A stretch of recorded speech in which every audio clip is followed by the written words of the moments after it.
to the Curse of Strahd, everyone. Last time on the Curse of Strahd, the party has, well, they've met the titular Lord Strahd von Zarovich himself. Except, here at the Ember Temple, he looked different. His hair was no longer black, but gray.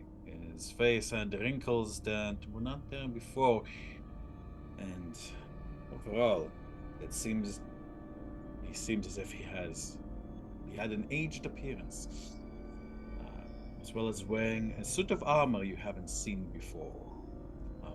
One that looked as if it had ancient styles.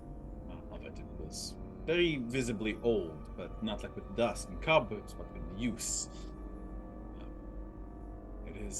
I'm not sure if it's because of where you are or if something's been happening to him. But other than that, you've discovered what happened to the mysterious Mind Flayer, who was Lysa's ally and was searching for the crystalline entity that was seeking the ley lines in Barovia. It seems the Illithid has ran afoul of Strahd's wrath, and essentially, Strahd turned him into a disembodied head.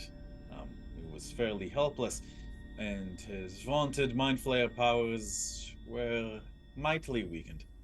Unfortunately for him, he decided to try anyway, and did manage to mind control, dominate Duncan for a little while, and was hoping to use the party's distraction, I guess sense, yeah, makes sense, to feast on poor Mordenkainen, the madman, who's currently awaiting the party to return his peace of mind to him. The entity is downstairs. Unfortunately, for Mr. Illithid, yeah, he got caught, and despite Duncan's best efforts, was turned into Illithid Head Castle by the party. Alrighty. I believe...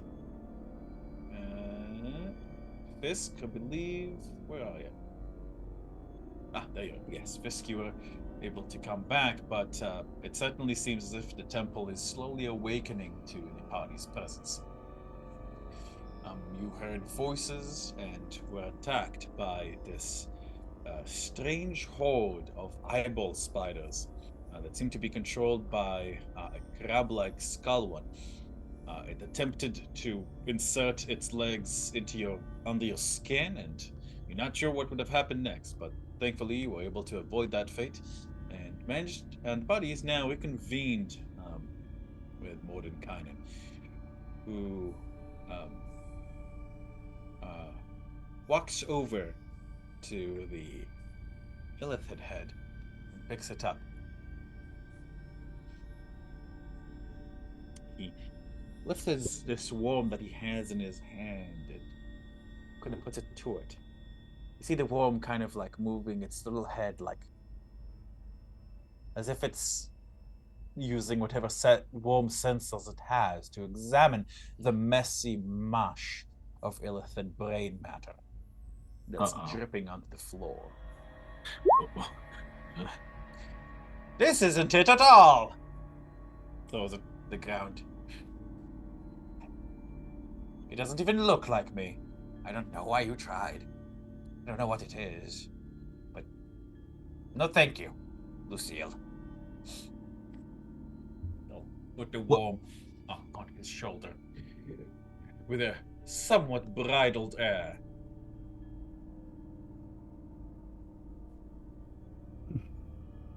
Well, are we here for another lecture, everyone? I give Tarm a absolute what the fuck kind of expression. And Darmden skitters away from this thing, looks at you like, I have no idea. And he just goes and takes a seat, looking very confused. Sure. What's up?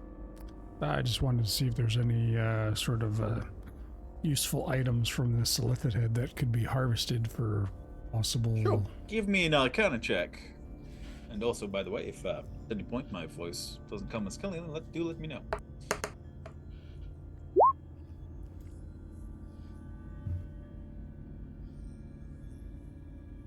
$17. 17. Oh, absolutely. You definitely know that heads, even if it's just a head, and likely it is, you could certainly do a little bit of something with this. Fortunately, it would have been better if it was, as whole as possible, but, like, has some arrows in it, and it's been stabbed a few times too, but, you think you can salvage it. Tentacles look all right to you. Could give me a sleight of hand or survival to attempt to get ingredients from it. The brain matter from an illithid can protect you, can be used in a potion to protect you from any attacks on your mind. The pentacles from the mouse can make it so that you become, at least for a little while, if grilled and eaten properly, your own psychic attacks can be a bit more potent. All right, survival.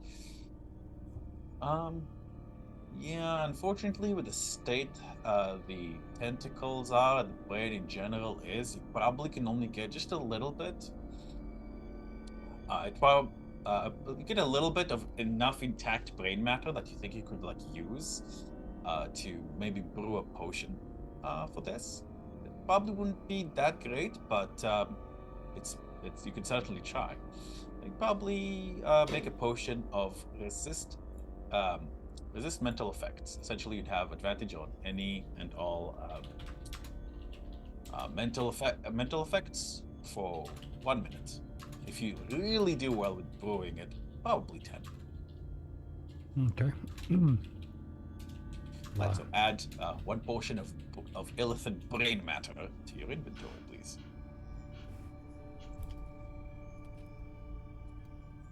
As I'm harvesting this, I'm looking around and shaking my head, kind of poking at all the damage to it. Yeah.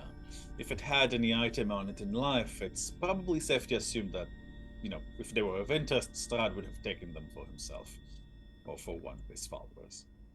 As Anorum's doing this, Duncan will sort of yell out to the group, I hope it goes without saying, I have no idea what just happened, and I apologize. I'm sorry. Just keep that thing away from me. Not the first time Barovia's kind of temporarily taken one of our friends away from us. It happens. Just, yeah.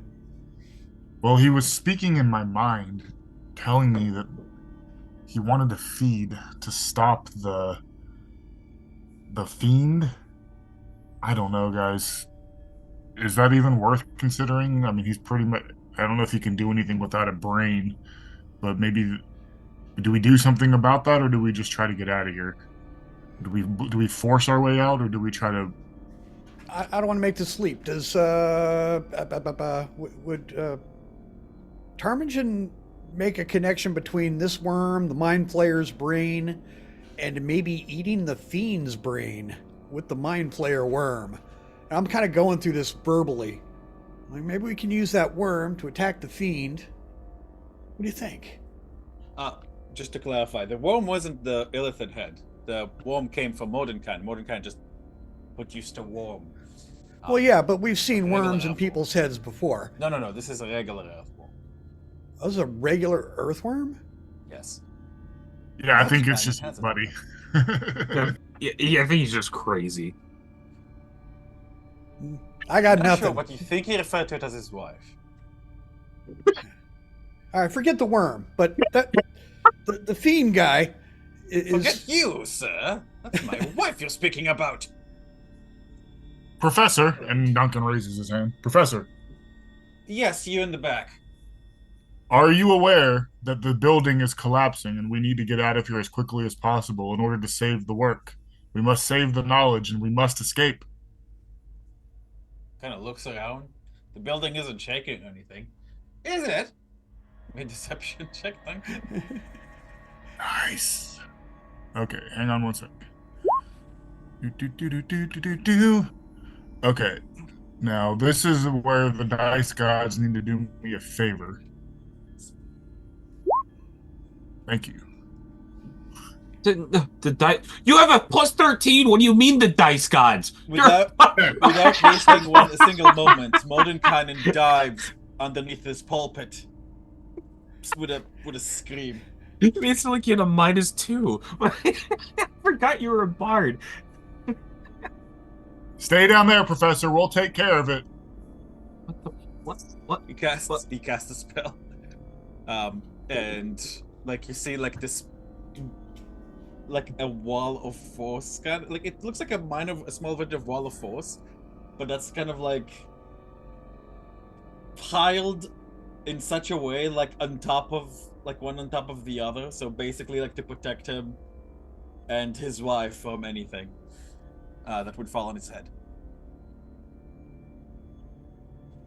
Quickly, get under the pulpits, get under the benches. Professor, Call security will be along momentarily. I did say we need to leave. Perhaps you could help us leave. Oh, right. He'll get up and move from underneath. Well, leaving is a bit of an issue as the doors, once one enters, do not open. As far as I've been here for quite a while. You don't say.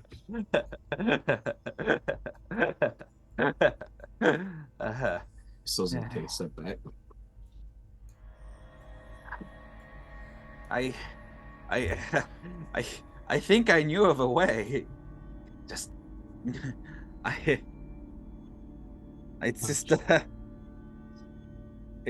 like there's a missing tooth, but inside my brain, my tooth. All right. I think we're gonna have to find this piece of mind that he's missing before we have any shot of getting out of here. Oh, I could use a piece of mind, yes. All right, hold up. You have a spare, actually, my good friend. You look young, and your brain should be juicy and supple enough. He looks at you, Varys. I'll find what you need. Don't worry about me.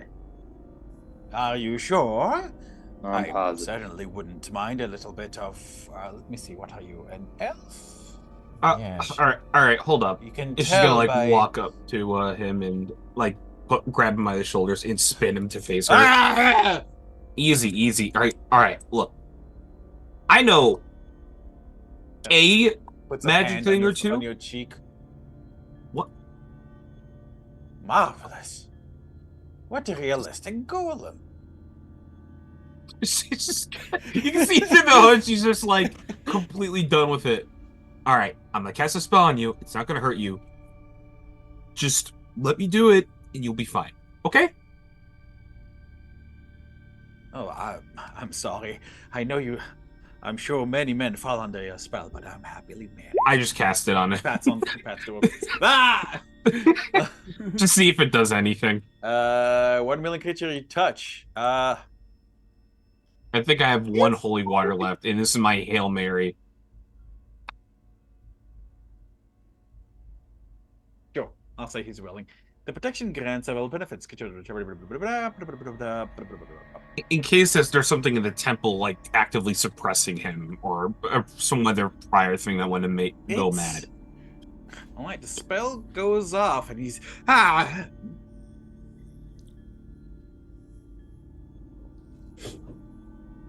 Well, that was utterly interesting. She kind of blinks at you. I suppose one favor begets another. He'll, poke you in the forehead, and you feel his spell beginning to coming over you. Would you consider you're not sure what it says, as you are not usually a major spellcaster, but you could attempt to roll me an Arcana check, or anybody else who's currently witnessing these events. Vasilla. Did you resist? I do not.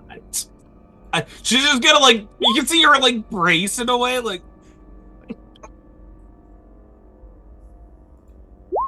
All right. Scylla, you are targeted by. Let me see. You. Well, you don't know what you're targeted by, but Scylla, you feel like a change kind of overcoming your body, and you're like, like you feel like your flesh is kind of crawling within itself and changing, and you're like, oh, and then it stops. You feel weird. What? Guys, see Vasilla is like quite a bit shorter, like not so short that she's a gnome or a halfling or anything, but she's like a few inches, like maybe 3 or 4 inches shorter under her hood. What? Huh. What did you do? What? She like takes off her hood. You guys What see that Vasilla now looks like a regular human woman. Oh, what?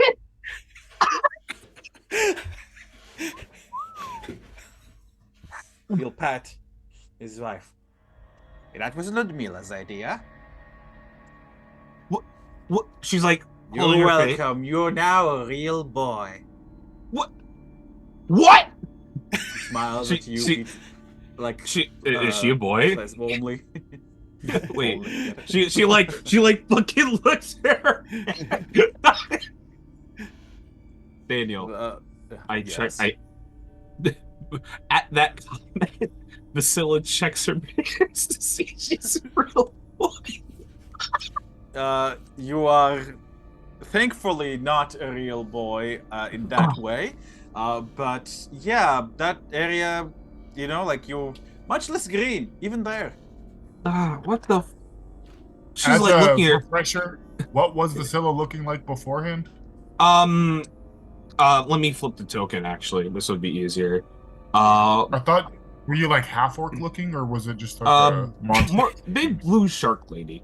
Yeah, she's like. And now, this isn't really up to date. This is like a younger version of her. So I'm gonna find that art and post it when I can. She is a redhead. Yeah, if you have that, so we can whip up a quick token. Go ahead, send it to me. Oh shit, that's epic. Yeah. Come on. Yeah, Vasilla, you just like what? Your skin is like smooth, like it doesn't feel like strange and like hardened, or like kind of rubbery like it was before. Like your teeth are like human teeth. And does anyone else have a mirror? What? Oh, definitely Ptarmigan has a mirror. Are you kidding me? I have one in my inventory. I'll hand her a mirror. She's gonna like, all right, what the? You see the shock finally sets in, and after a moment, you see her lip quiver, just kind of turn away. Oh my god, holy fuck. Just give me a goddamn minute. All right. And you see her just like storm off to like the corner of the room, just sitting and looking at the mirror, like studying the features and almost seeming to wait for it to end. The person in the mirror is a stranger almost to you. It's been so long, but that's you. That's the real you. And speaking of yeah, those of you who are of an arcane persuasion, such as Duncan and I believe Honorim, if you could very kindly give me an Arcana check, please, and thank you. I'm an arcane trickster. Does that count? Yes. 15, 9, and 12. I'm tired.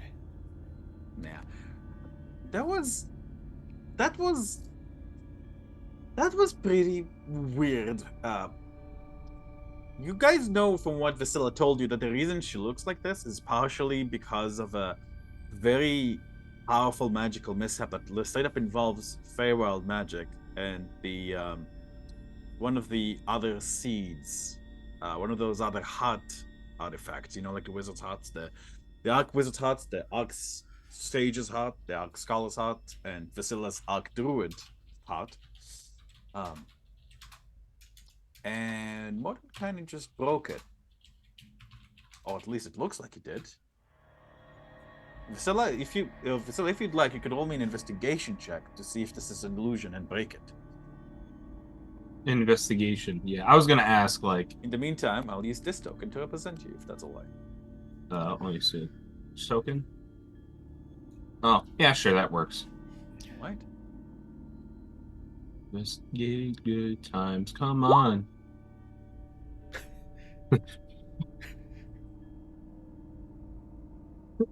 This doesn't feel like an illusion. You kind of. What the fuck? Nope. Feels real. I walk up to Mordekainen and reach into the bag of, or reach into his possessions and pulls out Dirtmind's eye. The crystal. Vasilla, could you please confirm that you are able to wield this token about? See through it? Alright, you pull out Dirtmind's eye. It's been a little while. Yeah, I'm like, this is as close as I've got. This thing plagued me. Maybe you can use it. And I hand it to him. He blinks and looks at it. And he'll take it from you. See his brow kind of furrows as he considers it and turns it this way and that. Like you see his you can hear the click click click as his long overgrown nails that are basically hooks now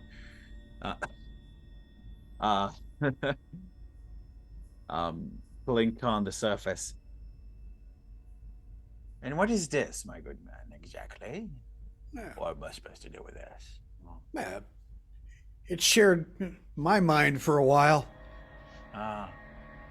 And hey, is that going to last? And I kind of thumbs over my shoulder to Vasilla. Yeah, oh, yes. Well, my wife, you see, is very powerful. I'm a lucky man. His little warm wife kind of wiggles her head. Okay, and as that happens, I'm getting so tapped. I look at the worm, and God, so many spells. Where is it? It definitely doesn't seem like this is a regular worm. Maybe this is familiar or something else. Yeah, I'm looking for. There it is. Sorry. I immediately detect thoughts on that thing. This is the last I've got of that for today. Ooh. Just screaming. Perpetual screaming. I'm thinking. And I'm doing it out loud. I'm making it obvious. That, I'm not trying to. What would you Give like? me an intelligence check, please. All right. Oh. Not a saving throw. It's not a saving throw. A check. That's good. Honestly, I see that's good. 15. Okay. Parmesan, the check was basically to see if you can really make sense of what it is that you're kind of getting. And what you're getting is a strange jumble, of lights and flashes. You would not.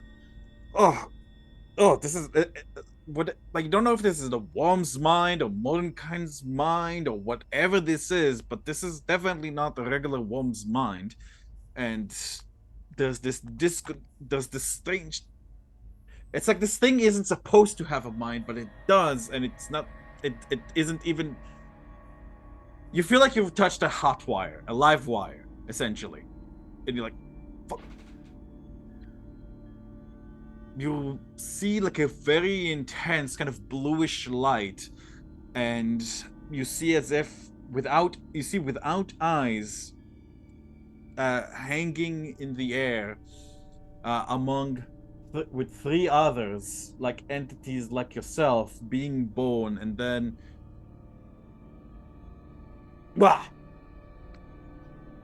that's what you get, Tom. You're like, what? It's very weird. I gotcha. While I still have it, that little ball of light that's been following us, I'm just going to casually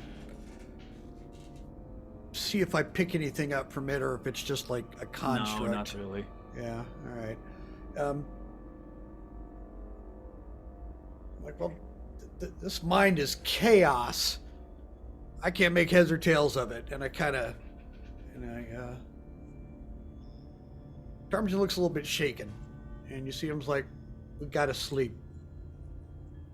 Well, sleep is the most important meal of the day. Although don't I need will it, demerit your marks for sleeping in my class.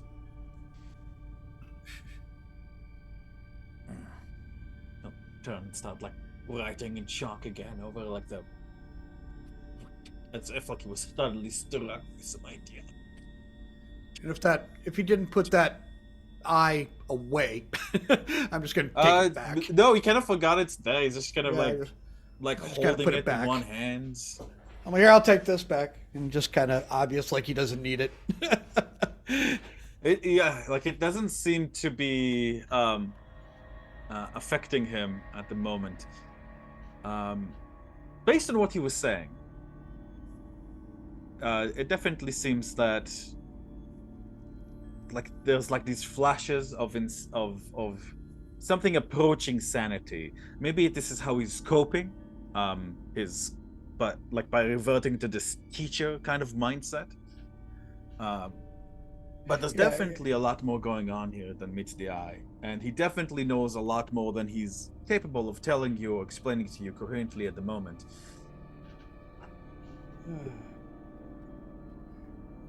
Mordenkainen, what's with the blue sensor? What? Ball of light. What's its story? Turns around, looks at it. Ah! What the hell is that? Gonna approach it and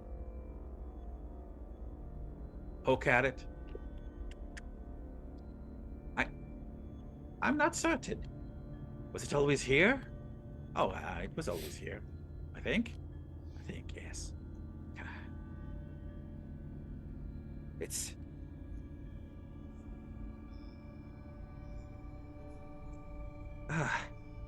it's a friend, I think.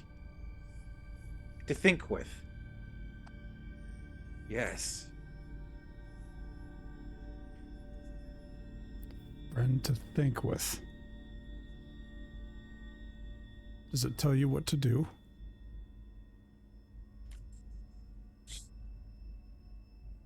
Sometimes.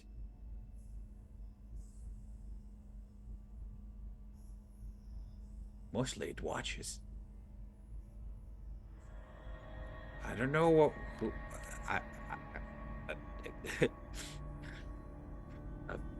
I'm sorry, young man. I don't know which teaching assistant was in charge of your exam, but I'm sure if you come to my office, we can discuss it again. But, you know, That's you're a wizard. interesting. After all, you wouldn't be in this university. And wizards are first and foremost scientists, and scientists experiment. Very much so. I'm gonna try a little experiment myself. 6th level. Dispel magic on the orb. Well, Boom! the orb disappears. Well, whether or not that worked or not is to be debated in the future. You get the feeling that it did. Like it didn't like go out like as if it was invisible. It was like a spell like exploding into sparks. Varys claps from the other side of the room. Anything left of it on the ground? Any residual? Not really. It seems to have been a mostly magical effect in nature. It seemed a little bit like a dancing light thing, but it didn't seem like he was the one who cast it, and if somebody cast it, they would have been nearby. That's how dancing lights works. I believe Duncan at one point said, well, I wasn't here, but I watched the video, it was watching us, or someone was watching us. It could have been some kind of visible scry effect, but you know that usually people cast scry, like have it invisible. You're not sure why somebody would make it purposefully visible. Mordenkainen, how are you feeling? Any change?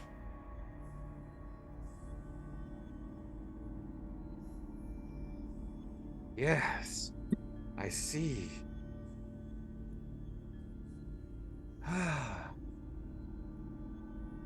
My hands can touch each other.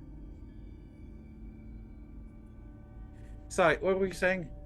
Change? No, I don't believe. I don't believe I have any. But let me see. Here you go. He'll hand you 200 gold. In a bag. Here you go, dear boy.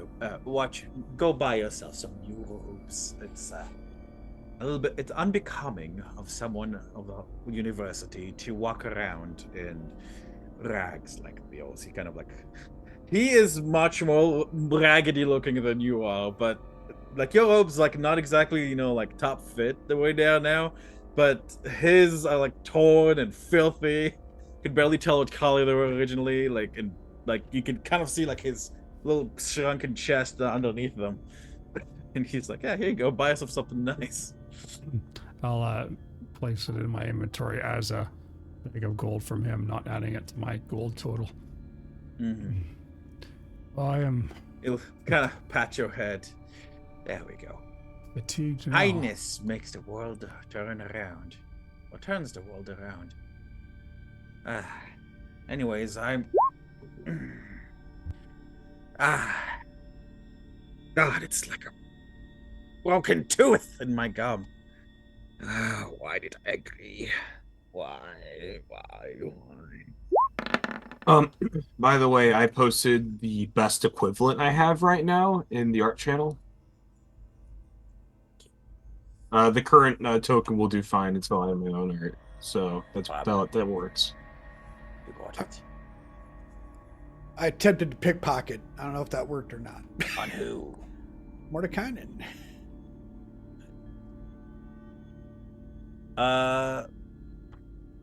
Okay.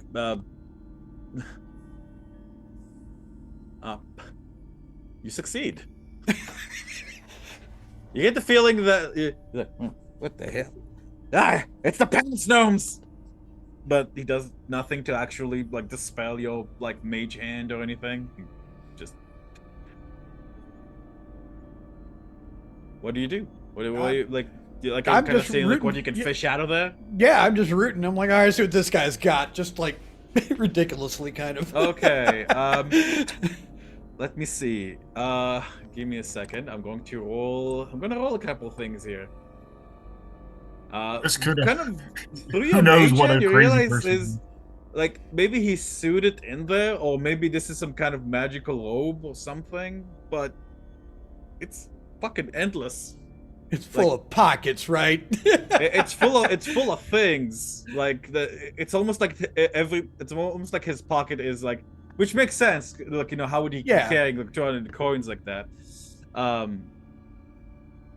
Let me roll. Let's see what you get. Actually, sorry. You know what? Actually, he has a thing here that I can look up. Give me just one moment. You take out a book. Okay. It's very fancy looking, and looks rather, well put together.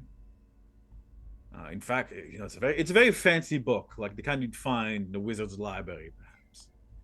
I'm presuming Honorim is talking to Mordenkainen, so this book floats up behind and away and just kind of waves at Honorim as it floats away back to Termagant.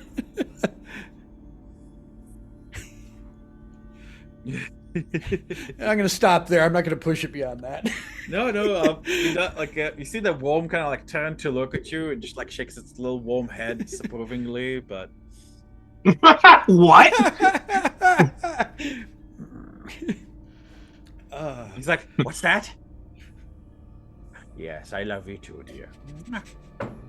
It's the worm kind of wriggles, annoyed, but yeah, he doesn't actually seem to be able to understand it.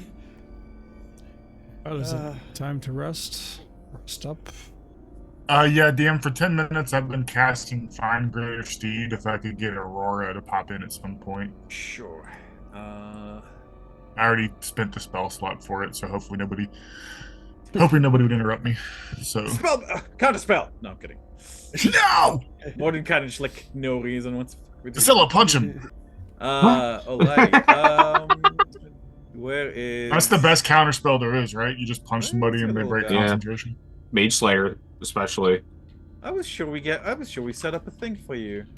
No, it's been around, but all I'm gonna do is just telepathically. It can be whatever. I'm just It's gonna a griffin, telepathically. right? It's a griffin. Yeah, I sent you the. I don't think I still have it on my computer, but No, I should have it somewhere.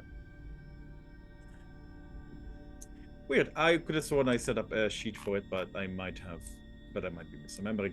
All right. She appears. Oh, he. I don't remember. she appears, Yeah. and I'm just gonna telepathically point to everyone. You know, Varys, Tarmogen, Vasilla, and name everybody. They're all friends.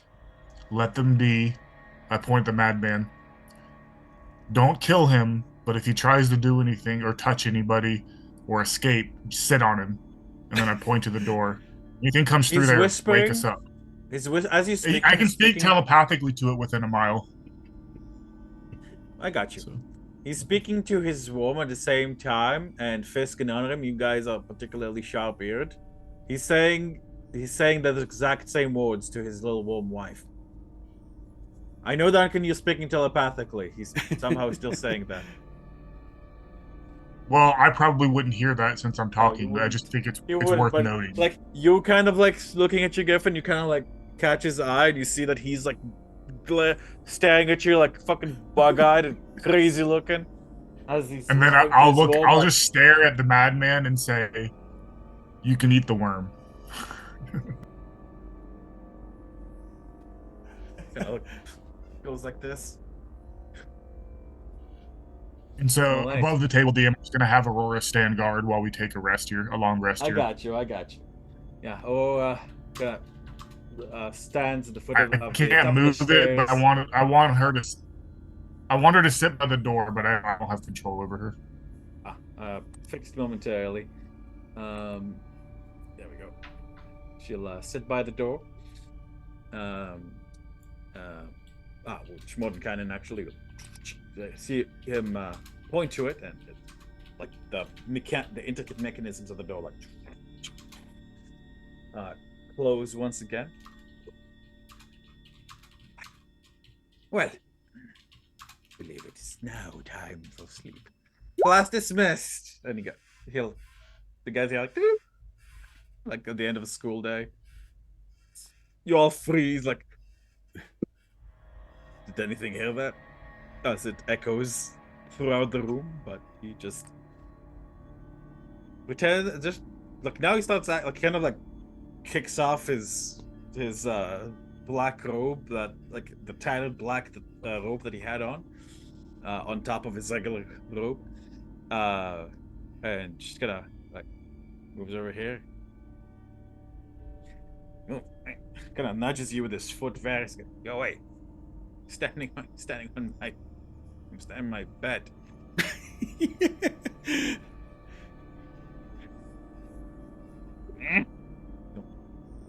Fine. Get up, walk over here.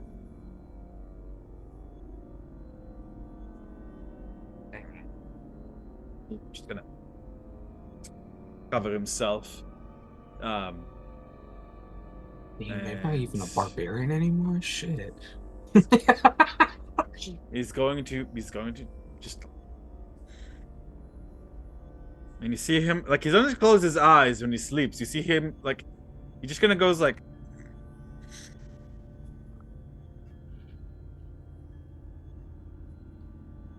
he's sleeping like, he's not even lying down. He's kind of like has his legs crossed and like his head tilted and just like sleeps like, and realize he can sleep with his eyes open.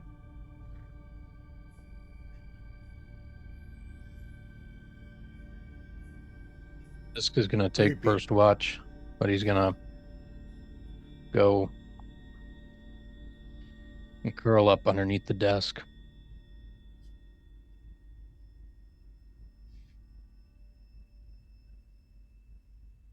And just basically looking in the direction of the door with the griffin.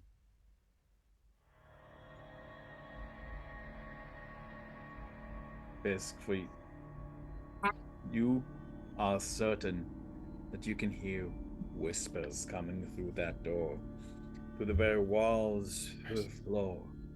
It's difficult, but you try to suppress them. They are Just start familiar talking to voices. Zaviel in my head, drown him out. I tell him that's what we're doing. We're talking to do that.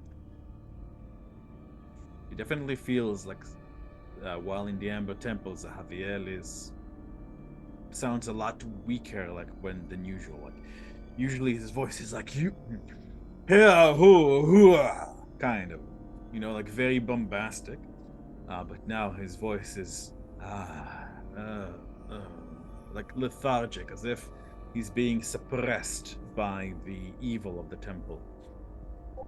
You definitely feel that in a contest of wills, like the longer you spend in the temple, you could suppress him more and more. Although you're not certain with staying here for, very long, like maybe a few days would do to him. Javier, is there anything in particular you'd like to ask him? I'll talk to him about. No, I think this is just more. We've had a long day. I don't want to talk shop, and Fisk will just have similar questions to what I've posed before along that line. Curiosity. He'll start telling you about the hierarchies and histories of like the various celestial wars he's been a part of. Not exactly stuff that can really help one fall asleep with all the violence and such, but it's a little bit biblical, like so and so begat so and so, and so begat so and so, who defeated so and so. So it just kind of goes on and on and on, droning. It's difficult to fall asleep here, but you manage it after a while.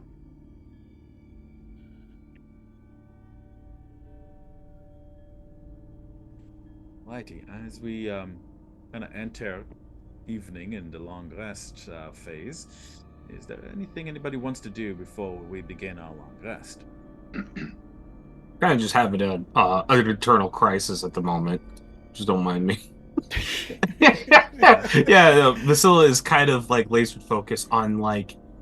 There's definitely like this is definitely the disbelief stage of what she's going through, where you could tell she's kind of like checking the mirror constantly, waiting for it to dissipate or the effect to end in some way, like some cruel joke.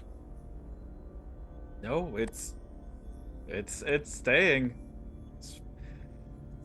As far and it's staying. It does. It's not. Doesn't like like you. There's not a green patch here that's starting to come back or anything. It's just. What the fuck? Yeah. All right, everyone, and you can actually hear kind of like there's that lack of gruffness in the voice that was there before. And she's gonna ask like, so, for all the magic people, what the fuck happened? What spell did he cast, or what did he? I haven't a clue. Have any idea? What did you all feel kind of check there? I don't know which one. I had a good one 12. and a bad one. Yeah, no, Okay. that was a 13, and 9, and a 12, unfortunately. You are not No, he certain. rolled a 17 on that one, DM. If I'm looking back up on where I rolled it, because I rolled a 13 trying to figure it out. And Tom rolled a 19 and he rolled a 17. I think that was a separate arcana check. Because That I'm was- seeing the one that, that I was right before I the- asked her for resisting. Okay. Unless I'm mistaken. Because I was looking for the Yeah, no, Arcana there's a checks. bunch of I could be- Arcana checks. Yeah, we had a bunch of Yeah. them in a quick I- session. But My bad. My bad. no worries. Yeah, I think it was the 13, 9, and 12. Because I was looking out for those, and that was the results you guys got. Vasilla, do you think it's an illusion of some sort? It feels very real. I will Um, say this: you guys are fairly certain it didn't seem like a transfiguration spell. It didn't seem like a polymorph or some variation of such. And he just kind of touched her with a wall, like against her forehead.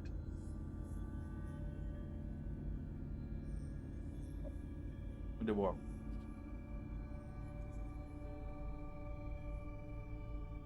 You don't have any magical effects on you now, do you, Vasilla?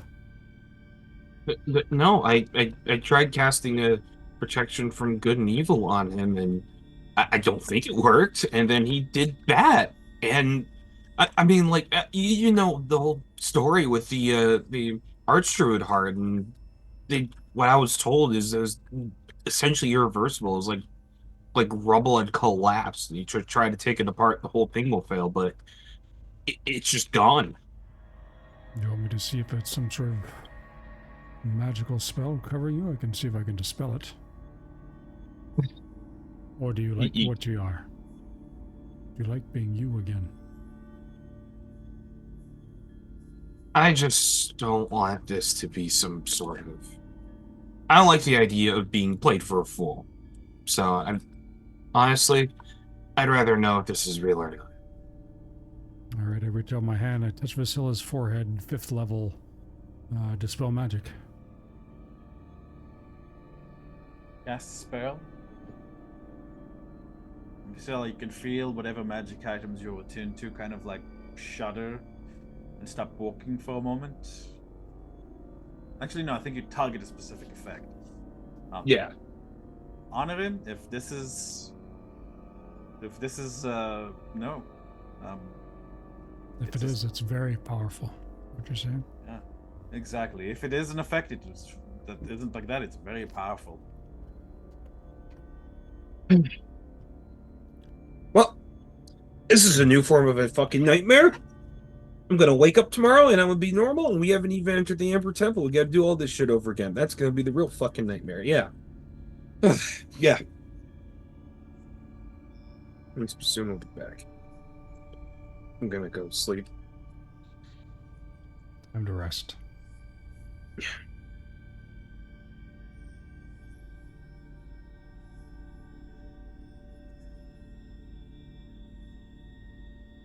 All right. With that, is there anything else anyone would like to do? Still, as you find a corner and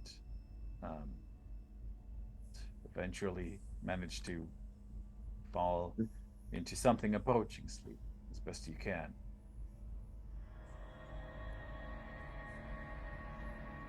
And I think my internet is having a bit of an issue. Clear. Ah, there it is. I'm going to ritually cast alarm around the door area, excluding everyone in this room and the griffin for mental alarm. Certainly. Mental alarm. Right. Anything else?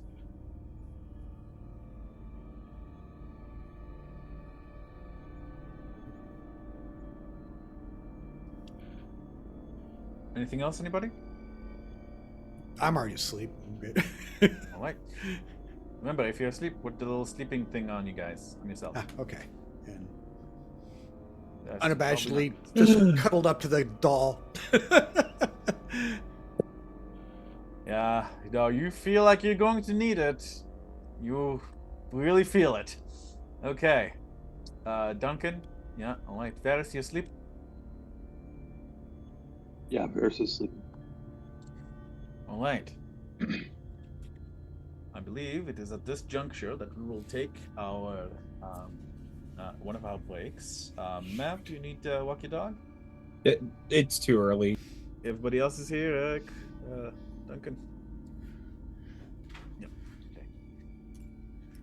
Okie dokie. So, with that, as our intrepid adventurers allow themselves to be claimed by sleep, going to roll your wisdom saving throws against the nightmares of Borovia. Everybody, I believe, except for Tarmagen, who is currently using Thorn's doll. Alrighty. Let's start. Alright, let's go. Bye.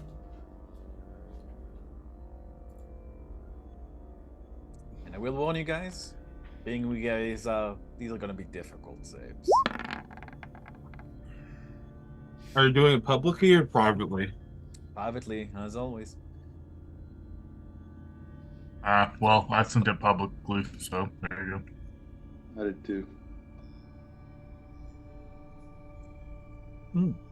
I'm happy to re-roll that DM if you want rather have it privately. He Between does you the and me, Actually, that might- Duncan. Okay, you know what? Duncan, I don't think it's really necessary for you, if I may, if you already rolled it, because I feel bad overruling you. But look at VC channel if you want to see my roll for you. Oh, that's right. I forgot you. No, it's totally fine. VC channel. Yeah, alrighty. Oh my god. Guys, okay, I'm rolling you guys because Yeah. I don't always want you to know Yeah. too if it's what it is. If you could you roll the D8? If you have. Duncan, Vasilla, Fisk, and Honorim, and Varys. Let's go. And I'll ask now. If anybody here were to fail, do you have a fate point or inspiration point you are able and willing to spend to undo it? Where do I have? That should have been to GM, but oh well. I'm on the cusp. I have favor to the gods. I have an inspiration that I will use. DM. Inspiration? Okay. Yeah, inspiration is a reroll, right? So alright, I'll re-roll it. I won't be mean and be like, well, your first one was a 4 and mine was a 5. I had a DM like that. Okay, I rolled your save. Okay, And I got rid of my inspiration. alright. I'm gonna be honest. Usually I wouldn't do this because it's only 1 or 2 people who fail. That wasn't the case this time. That happened to more of you. Yeah. No, the Amber Temple does not fuck around. Well.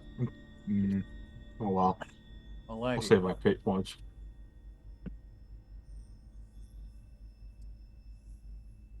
Vasilla. Mm-hmm. The bitter tang on their frontal lobe, now familiar, is unpleasant, and you feel yourself descending into the memories of the past. Although now, something's wrong. Something's tainted. You look around yourself.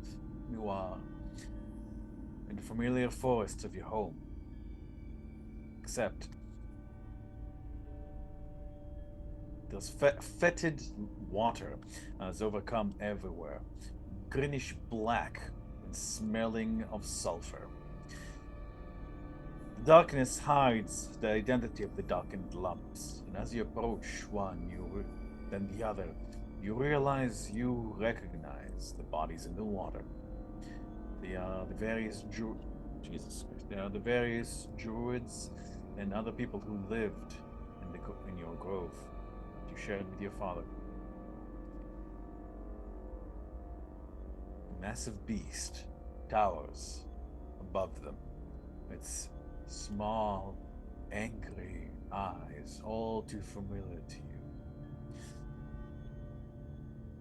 Your human self looks at this massive shark beast that has wrought all of this death and destruction. Its rage is palpable, coming off it in wave after wave of this stinking breath. I'm actually going to move you to this map.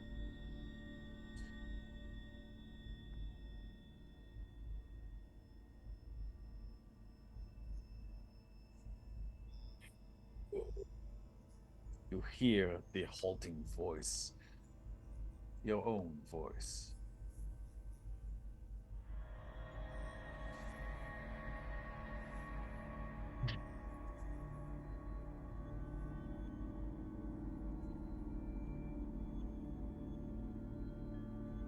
She starts running.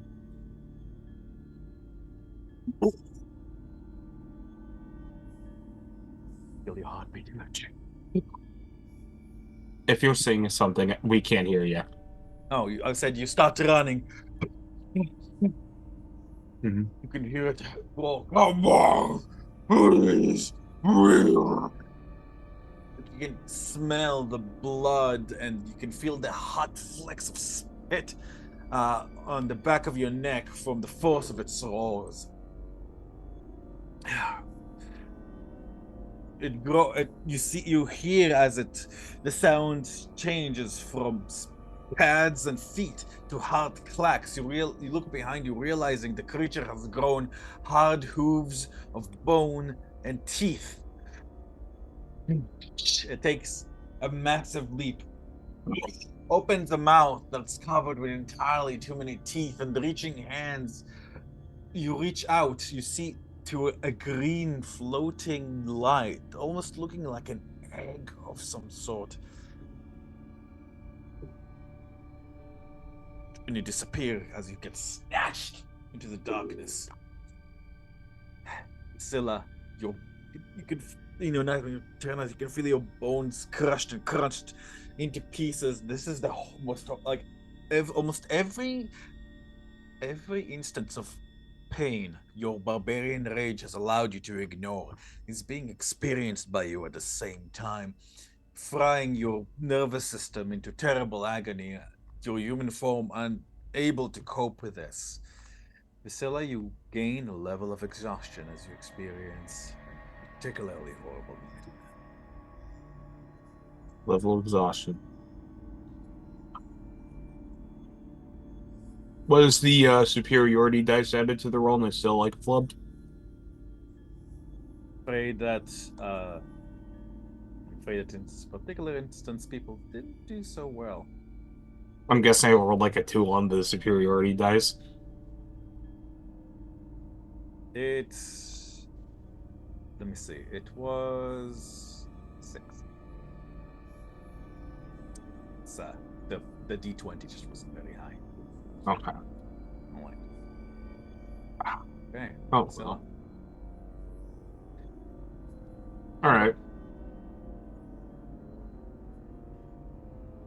Anna, you are an intelligent man, and you are almost expecting a nightmare. However, this one feels strange. This one feels different. Find yourself in what seems to be an empty expanse, floating high above Lake Salvage. You feel a cold wind shudder through. You can almost see a silver thread coming from your back and extending all over the way, disappearing into where you know the Amber Temple is.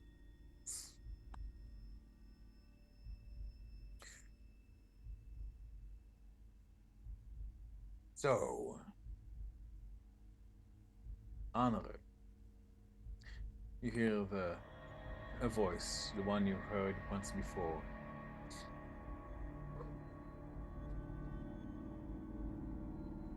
feel an invisible presence stalking around you, like a tiger almost.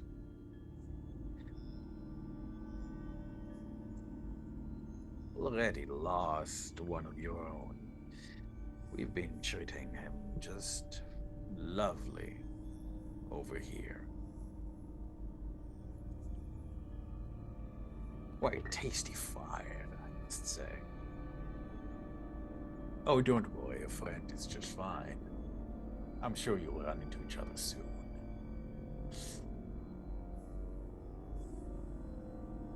You get the feeling almost like teeth upon teeth upon teeth. And the voice, I can't do it justice, but the voice feels like a male voice and a female voice kind of overlapping each other. You start hearing like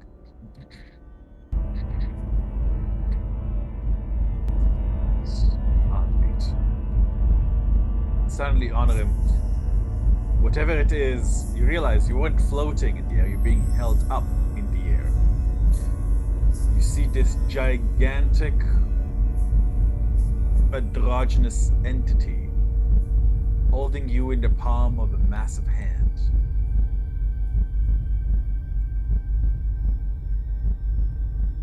Its body is flesh, stone, and teeth upon teeth. When it opens its mouth to speak, you see it's like there's teeth even here. Like if you've ever played Mortal Kombat, Melina, like the new Melina kind of impression where it's like teeth all the way over here, the cheekbones. Will you you've refused me once. Yep. Now, will you refuse me again? Wake up. I'll take that as a Wake up. yes. Honor, you are not in a way that's both awake and not. You experience your back, the back of your sleeping form arching so hard you bang your head against the stone floor. As you can feel the agony of your legs being driven into your chest cavity, your lungs being crushed by the ribs beneath them as your skull collapses into a gooey mass. And then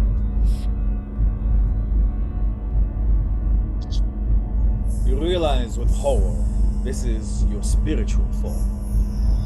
It cannot die. It can only experience. How about now? Wake up. Wake up. Honor him. You suffer a dark nightmare, and I'm afraid you gain a level of exhaustion.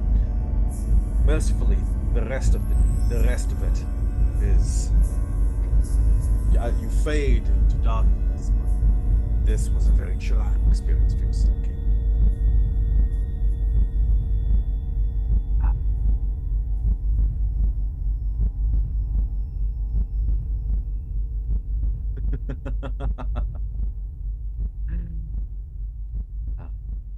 Well.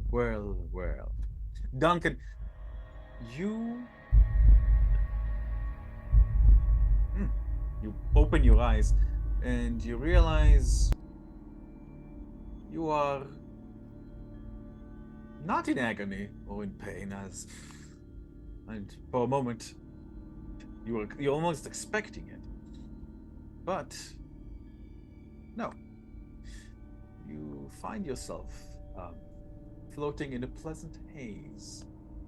You're not quite sure where you are, but you're not opposed to it in particular.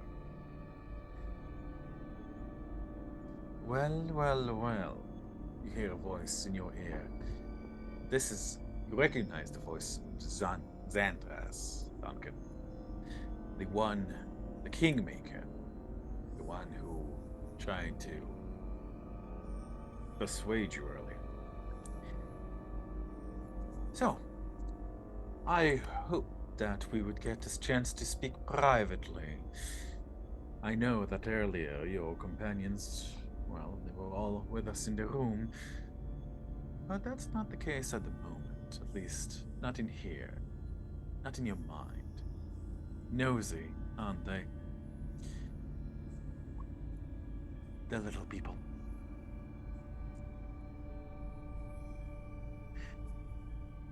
Duncan, you don't see a form, but you feel it, kind of walking around you in the mist. Tell me, Duncan, what do you want out of life?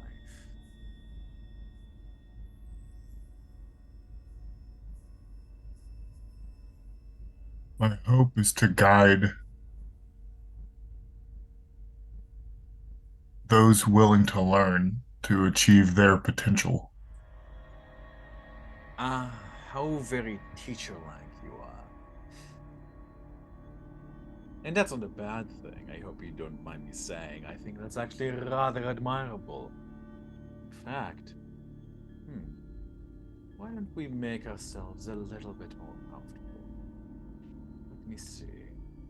Well, you are a scholarly type, so, let me see. Perhaps a library. I don't think you would have had the occasion to go into this one, but, well,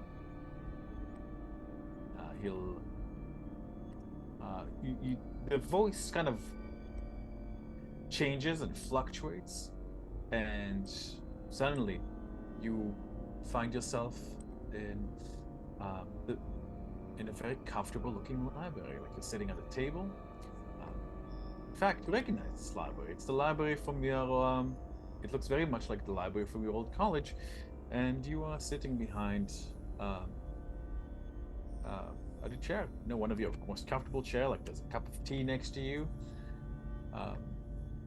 and across from you sits someone who you do not recognize. You definitely get the feeling that they're trying to give you the most pleasant experience as possible. So, tell me, Duncan, what would Duncan find most pleasing? A fellow aged professor, like someone who is as intelligent as him? A young student, eyes bright and looking to learn? Perhaps interesting subject of discussion, a visitor from faraway lands, or perhaps even a fiend or a celestial or an elemental, someone whose life experience is so totally different from yours, and they must have so many stories to tell. What would Duncan want to see across from him?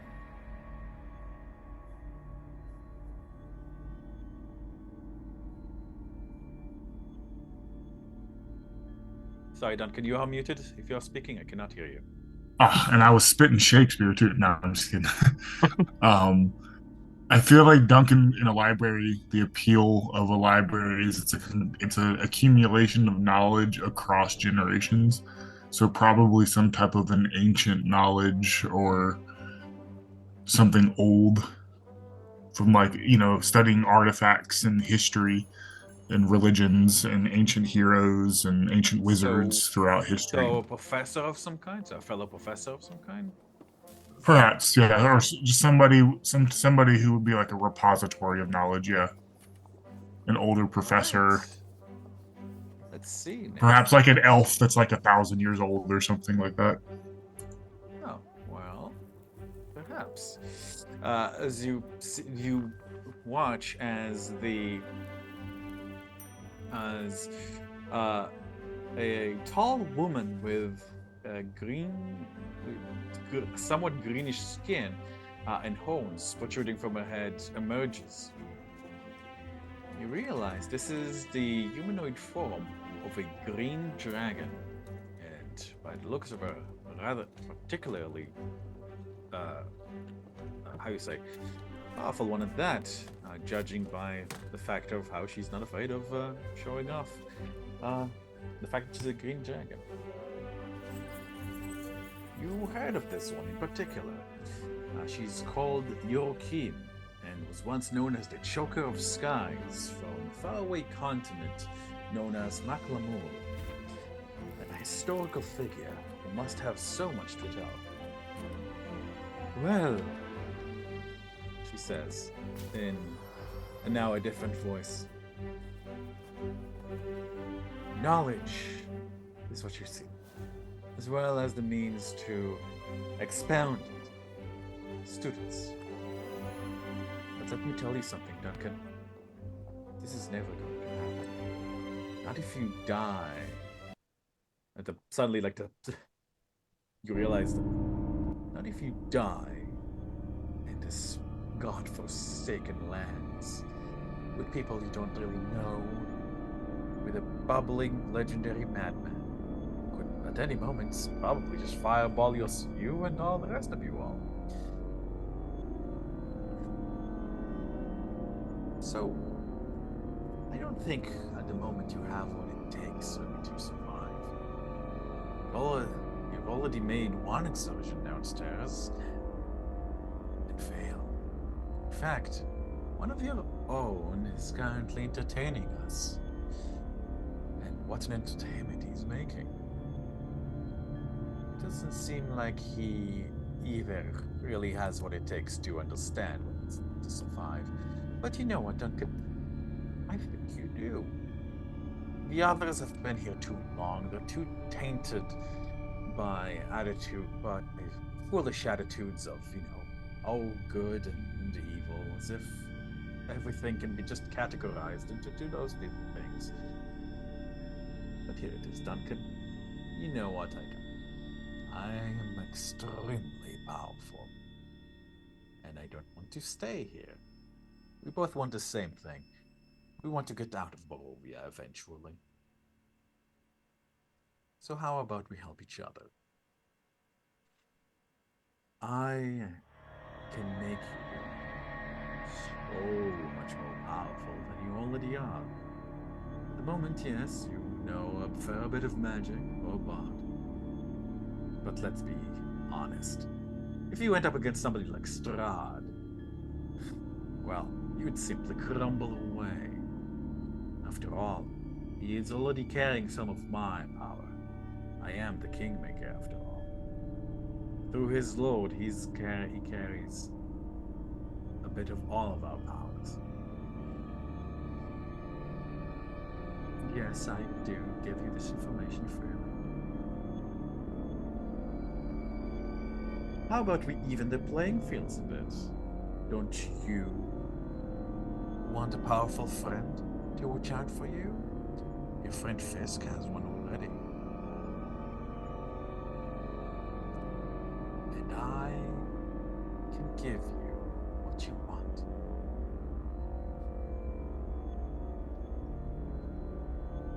She'll put her hand open, splayed, on the table. It is... You can see the beautiful jade-like scales that kind of go around the back of her hand and a little bit towards, but the center of the hand is soft. Inside, you see a beautiful large emerald. It seems, and you can see yourself reflected in it, but not as you are now, cold and tired and looking haggard, but you, as you like to imagine people see you as, especially your students. Older, handsome, and wise. You can simply feel the force of personality coming off you as you speak in the image of the reflected on you that you can see in the emerald. And you can see like a massive lecture hall, maybe 300, 400 students of faces of every age, race, and creed, listening to your words, hanging on each and every one with rapt attention. Like some of them, in the middle of taking notes, just kind of lays off as they're so entranced in what you have to say that their fingers just forget to move. You see yourself standing victorious as through force of personality alone you convince Strahd to stop his foolishness and to let you go. The image fades, and the reflection you see now is once again your haggard, tired self. So, what do you say, Professor Duncan? You can get me out of Barovia. I can give you the means to get you out of Barovia. Could you give me the means to get one other out of Barovia? If you use these means successfully, it does not matter how many. You could remove as many from Barovia as you want. And what do you ask in return? Take me with you. I want what you want. Freedom from this place.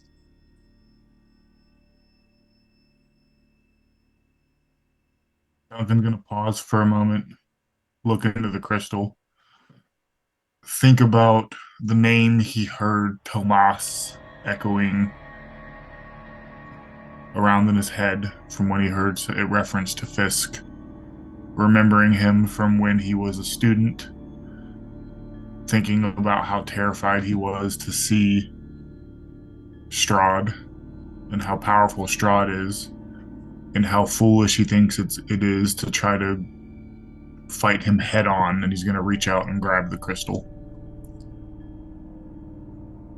All right, as your fingers close around the emerald, the figure flows into it, and you feel a sharp pain in your palm as the crystal breaks. You look into your hand, and the crystals are shattered into hundreds of tiny green shards, and they begin to work their way into your skin, and you like try to dig them out, but as you do, like your skin heals over them, and you can see them walk their way up through your arm, and you feel it tear its way across your body, reach your neck, and you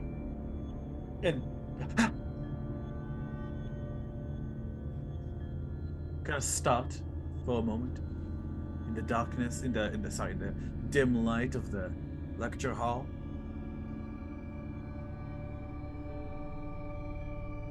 You feel different, Duncan. A smile comes to your lips. You feel more confident than you have ever had. You feel renewed. You feel like you know what you're doing, and you're not too sure anybody else really does either. And Duncan, I'm going to DM you a little something something, and I'd like you to keep it private, both in and out of game. Y'all don't know me, son.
Hey, Um, Duncan. Yes, Well, sir. Ah,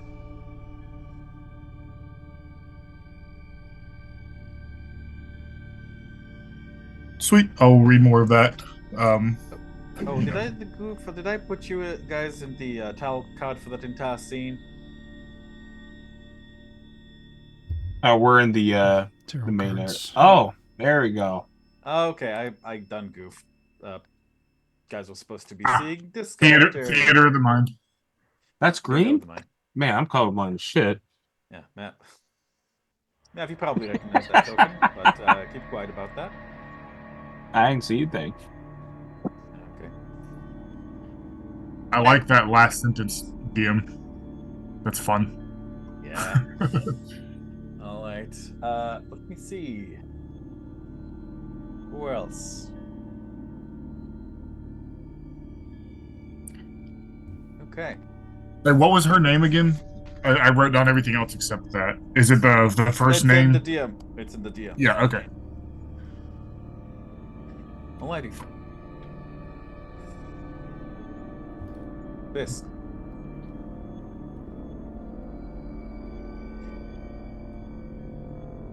Red light pulsates.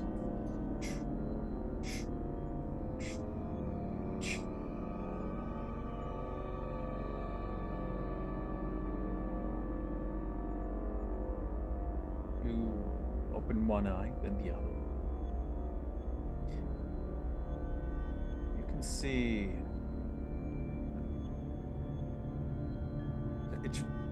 I'll tell you after. Give me 1 second. Let's see. Fisk, you can see your friends all sleeping, except the room is bathed in this red light. Zahaviel is standing there, but much smaller than you've seen him before.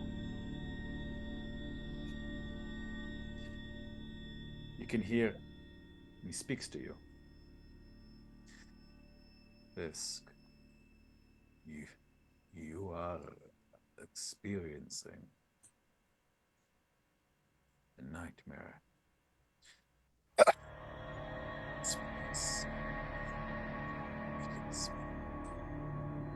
saps my power.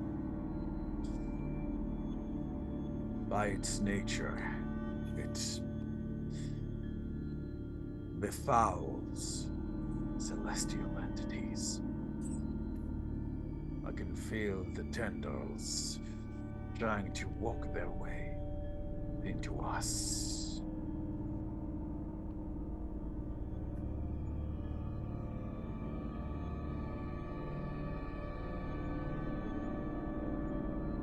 You see his head starting to like flicker around madly, as if you know that. Have you ever watched Jacob's Ladder? Long time ago. You know that scene I'm talking about? Think so, yeah.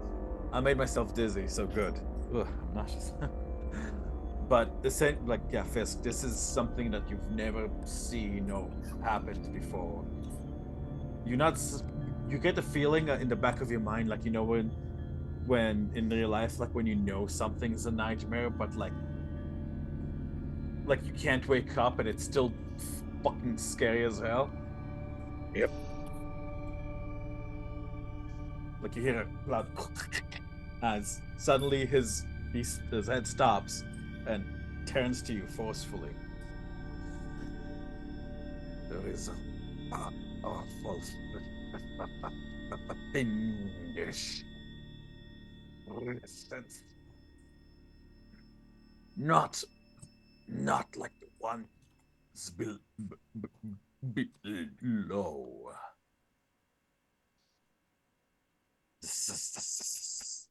At you. It's fated there. Beware. It knows about me and wishes to devour me more than anything.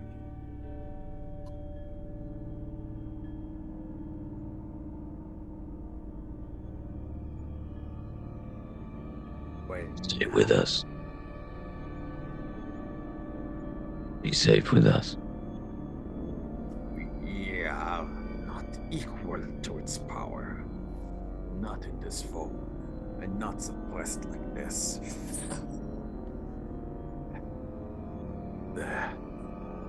Illithid.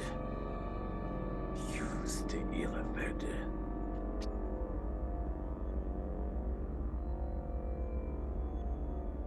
Oh,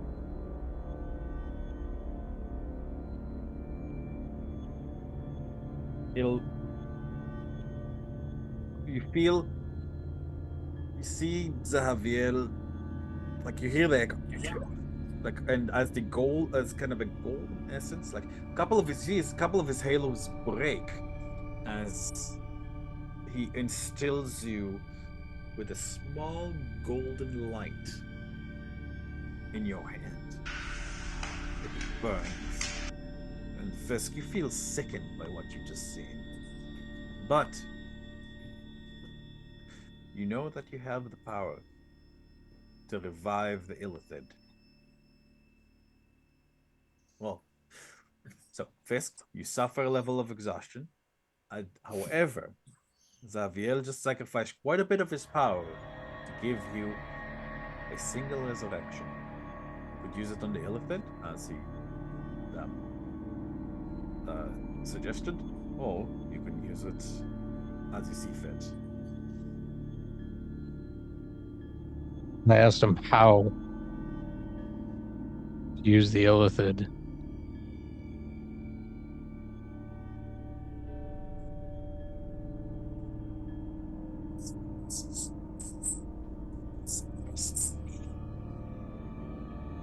Can't hear you. The fiend! It can suppress the fiend!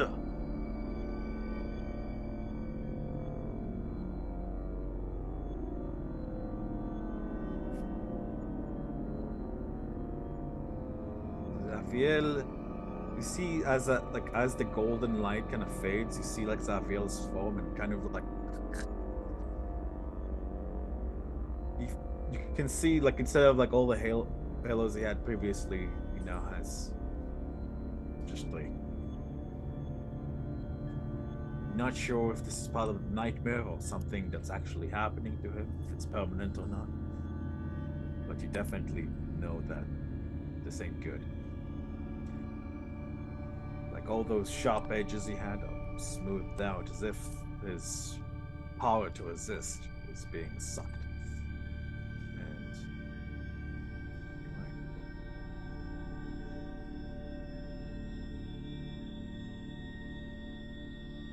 Varys, you sleep like shit, and you have regular nightmares, but I believe you're the only one in the party who passed, aside from Touch. Stone cold Right. killer. Yeah. A nightmare started him, and he just punched the thing before it could like start the monologue. Varys, you see the image of that shapeshifter, the doppelganger that has your father's head, and you see his true form, kind of like a Cronenberg monster, shifting, fly-like, mocking you as it walks inside the wall. But thankfully, whatever your mind's defenses is too strong, at least for the time being. Holy shit! Succeeded, and you all awaken uncomfortable, and some of you, and most of you, like, with fresh exhaustion. But aside from that, yeah, welcome back to the Amber Temple. You didn't get as much sleep as you would have liked, but you got something. So, question: if I had a level of exhaustion and I rested and got a level of exhaustion, does that mean I'm still at 1, or do I get 2? Like, do I lose the 1 that I had and gain 1, or? So if you gain a level of exhaustion through this, then they stack. They don't. One doesn't go away while they're replaced by the new one. They stack. So if you had 1, then now you have 2. But Okay, if you so had normally if I long rest, then I lose a level of exhaustion. Yes, I know, but now That's why I was asking. yeah, no. But if you have a dark nightmare, that doesn't happen. Instead, you gain a level of exhaustion. that's why you want to pass these saves. They can be passed if you drink alcohol, then that can help. As for you, Duncan, while technically you did fail, so you should be getting one. You don't get one. However, you just accepted a dark gift. You don't heal one if you had any. You stay static. Okay? All right. And I mean, I feel like dark is kind of judgmental. Let's just call it. Oh, hush. Oh, hush. Alrighty. Also, Duncan, your eyes are green now. Oh, sick. They were like a light gray, so y'all would notice they're emerald now, I Yeah, guess. now they're like now they're like a very, they're not like glowing green like I'm fucking laser Saiyaman, but they're like a very beautiful green. In fact, like he has, like I'm actually going to put it in your bio section as beautiful green. Which is fun because if there's no mirrors around, then I wouldn't notice that yet. So all of you would probably notice that happened, but I wouldn't have noticed. So No problem. Yeah, no, you don't notice it. Obviously, you don't like have a mirror available, but also I left you a little message in your bio section. Hey, Daniel, PMs real quick. Yes, of course. One moment. Like they used to, yeah. All right.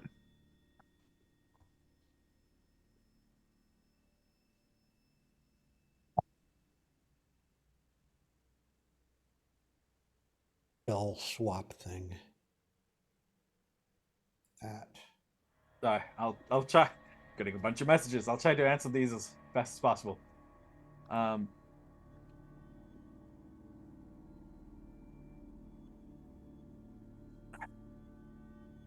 Okay.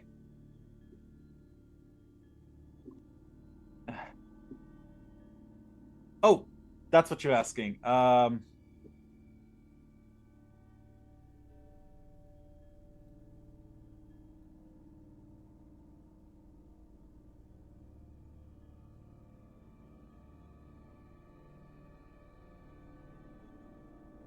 a 9 is a good number here. Yeah. Thank you. No problem. Yeah, sorry, I didn't understand what you meant by that. So I was like, it's right there. Okay.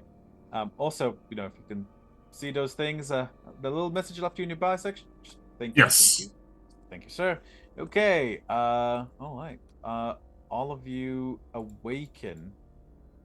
But Honorim, you feel your ring is warm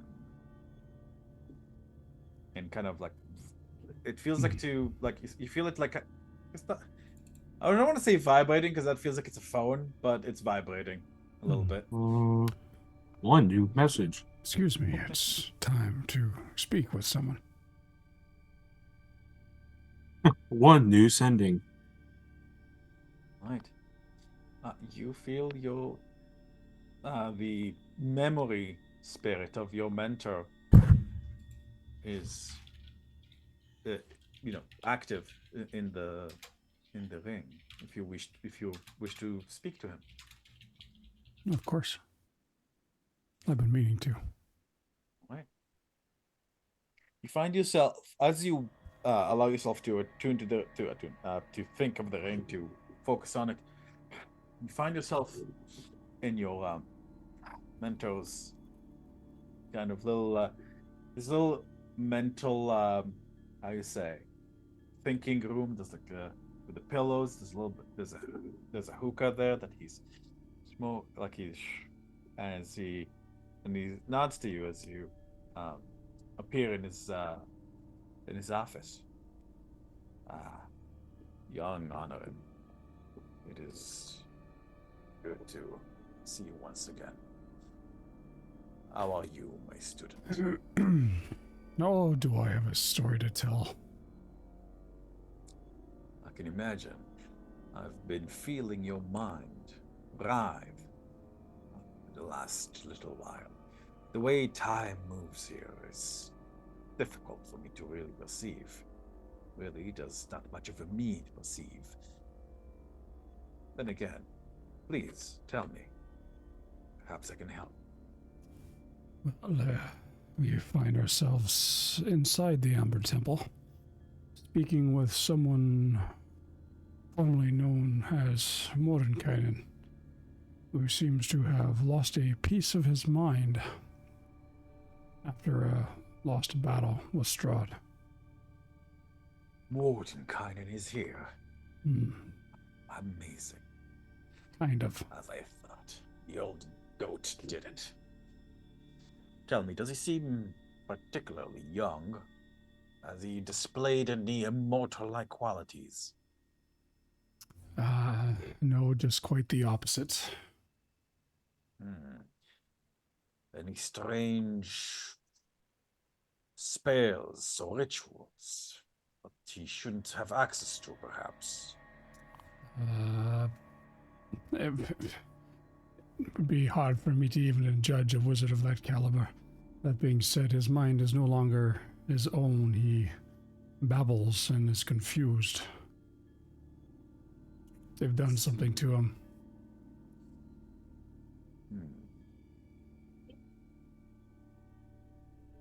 Could you share your... Could I have your permission for you to share your memories with me, my student? Perhaps I can shed some light on the proceedings. I open up my mind and flood in with my memories. Okay, see him blink as the hookah smoke turns from blue to red to green to gray.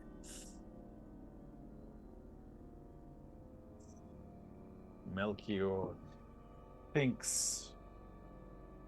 Well, I think I probably don't need to tell you, student, that he's traded, quite literally, a piece of his mind for peace of mind.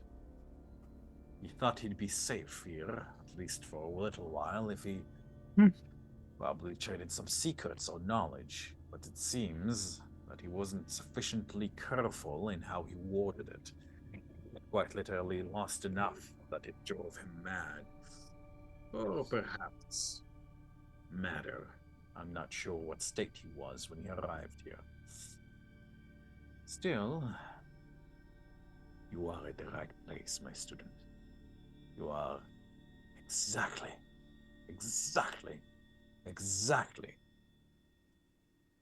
where I wanted to be. You are now in the incredibly enviable position of being able to accept any dark gift from very powerful individuals. Immortality is within your grasp, Honorim, and not one that you have to become a lich for. Oh,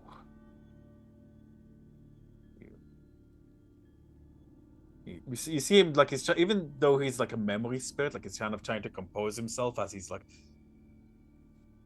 as you basically like are within the reach of all of his dreams. You can continue my work, Honorim, in perpetuity. There are many things I was not able to teach you as I ran out of time. There are many secrets I have had, ones that you could still find once you get out of here. Mordenkainen was very blunt in assessing your desire for mortality as fool's gold. A fool on a fool's errand, and has resulted in, well, the result. With all due respect, Mordenkainen, as you see him now, is not the Mordenkainen who I knew. He is maddened and babbling, and he's, but more than anything else, terrified of Strahd von Zervik's power. You, my student, have more potential than him, more potential than even me. After all, you are my student, so you, by extension, carry some of my potential as well. Remember, for a wizard, there's no good, there's no evil. There is knowledge and power, and the way you use it. I have missed my chance. I've misjudged my ability to discern who I should believe and what I should do with it. I've accepted Strahd's condition for immortality because I too was scared. I acted out of fear, without thinking. You can see how that worked out for me. I'm now unable to die and grow more hideous and mutated every single time that I do. My poor, true body and soul are trapped, probably forever. In a sickening way, I've gotten my wish. But you... Yes, I know you tried to put me down a few times, and I appreciate that. But I don't think that you, as you are, with your own magic power, can do so. Perhaps if you acquired one of the hearts, it would be a different question. Well, that's what we're going to search this temple for. I have a feeling there's one here. There's some sort of test of courage that's coming up. And 3 things we must destroy: the bat, the fox, and the statue. Anything you can enlighten me upon those with your teachings? Oh, yes, yes, indeed. I noticed a little something in your memories that you just showed me. That statue at the front. Did you notice that it was the head? That once that you knew what you guys, that you and your fellows were here, it hid itself in darkness. Strange that it would hide only its head, is it not? Absolutely. Think, my student. What does that mean? It means that we're going to have to go and find out what's inside. Exactly. Something is inside. And I'm willing to bet it's not one of those dark powers that are here. I'm willing to bet it's something else entirely. Something powerful, not to be underestimated by any means. But something that wants you to believe it is a all-powerful ancient power speaking through a statue. Point taken. And the test of courage? Anything in your searching? The test of courage was a test that was posed to new acolytes by the original triumvirate of this temple. Originally, it was to confront one of the Amber Temple's powers and see whether they would take the gift offered. I believe, according to your memories, you've done so already and have passed this particular test. There was a test of courage, the test of skill, and well, test of conformity. They wanted to see how well one could sever their bonds with the outside world. After all, the acolytes were expected to spend the rest of their lives here. I don't know if these tests really hold any power here, if they have any meaning. But from the sounds of it, it seems that the original triumvirate are still around in some form. If I am not certain if they hold any of their own sanity still. should you find them, perhaps your passing of the test would mean something. But I wouldn't focus on that.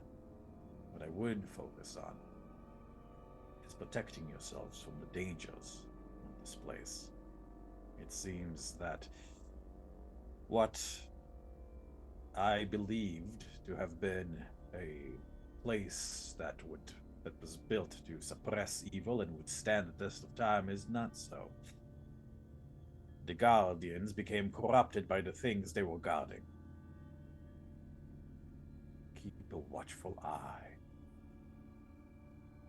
And if you have to make a deal, make sure that you are the one emerging on top.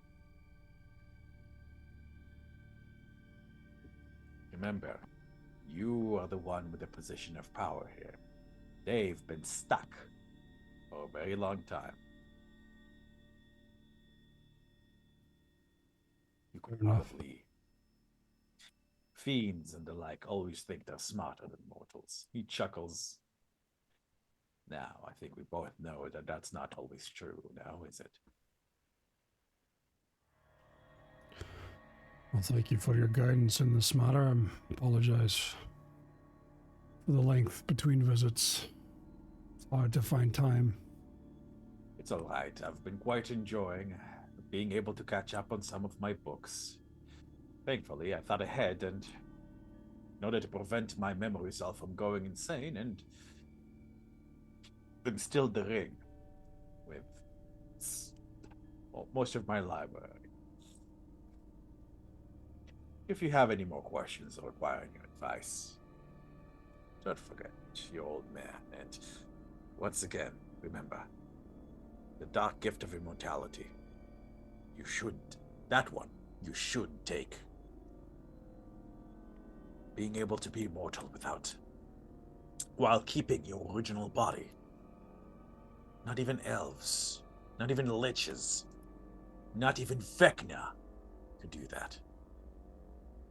While not becoming undead, it is singular in all of reality, my boy. It is worth any price. It may just be worth that. For now, I'll bid you adieu. Thank you, my master. Goodbye, my boy, and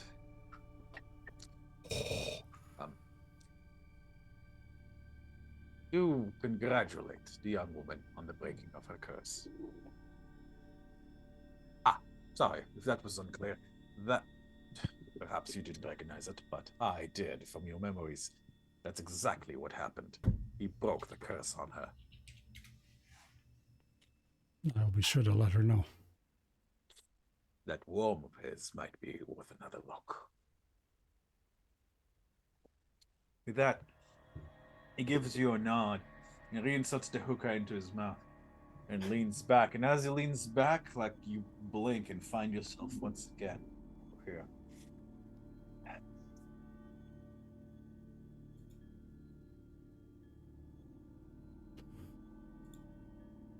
Whew. I give my head a shake and walk over to Vasilla. She's like in the process of standing up, and from what you've seen with her transformations, between her already like pseudo shifted state to that massive shark head figure, the loose clothing seems to accommodate for that, and she's toying with the straps and pulling out additional belts to strap down loose cloths, and it seems to work right the other way around. As you walk over, you realize you are a lot taller than her than you remember. As of now, she stands at 5'4". I'd definitely be looking down at you then. Yeah, she kind of looks forward and then like remembers how to look up. Morning. Vasilla, for good or for bad, I have it on very good authority that your curse that was bestowed upon you has indeed been forever broken. Thought you'd like to know. You see, almost conflicted in a way. You see her like going through emotions, but they see the acceptance hit her, and she does a slow nod. Yeah, yeah, thank you. Um, well, if there's anything good to say, she like pats her arm. I still kind of got the physical resilience. I'm still tough as nails the from being a fucking uh, a wild shaped shark woman for 10 years. I don't know how long that's gonna last though. Um, I'm no physician. I'm no mage, but I can probably do without armor for a hot minute. But I'm gonna start feeling attacks after a while. That's my guess. Well, you are easier on the eyes, I give you that. Yeah. She kind of just gives a nod. It's like, yeah, no shit. Well, Silver lining and all. silver lining. I will then let the party most of what I have learned, leaving the stuff out about immortality and, that kind of stuff. Yeah, the incriminating knowledge. Yeah, you guys did hear that. Yeah, Go back no. and Wow, work he that sounds out like a in your great guy, mind. huh? I'm starting to sound like Duncan here. Accusation.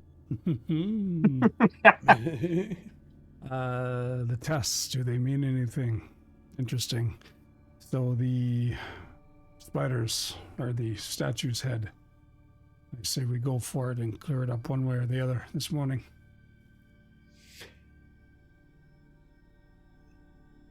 Yeah, it has obviously been there. Do I notice anything different about Zahaviel as I wake up? As you kind of probe into as you probe into your mind, where into that space where you usually feel him, it's kind of like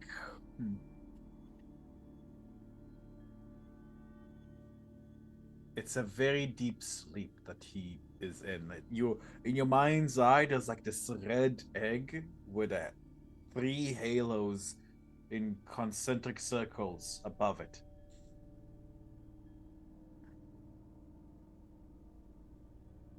The egg is covered in eyes, all of them closed, except one, which is half lidded.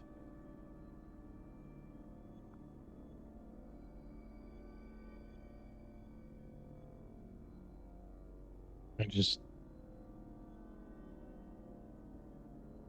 send feelings of calm. And I say to the group,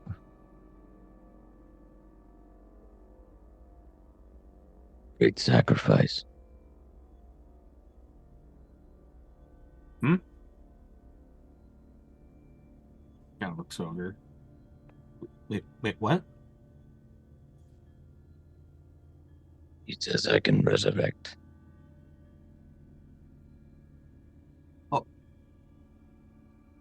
Oh, your angel guy in your head. So, oh my God, wait, we could. One says we should resurrect Illithid. You see the change on her face. Oh fuck no! What? You're For what wait. purpose? What possible purpose would there be to raise an Illithid? Well, It kept telling me that it wanted to feed. Other than studying it. Well, how do illithids feed? What do they feed on? If it Brains? needs to feed to help. intelligence. Looking at the Illithid, actually, there is something strange about it. Like, it was kind of left in a sad pile against the wall, but as you're looking at it, it's kind of become whole again. It's not moving or anything, but that's definitely not the state it was left in yesterday. No, because I took pieces off of it. You took pieces off it, but now it seems whole again. Ooh. Infinite resupply. Infinite food. Yeah. We can eat this. Elephants too. We're gonna get prion disease if we do that. Let's not do that. Then the Illithid can suppress the fiend. Which one?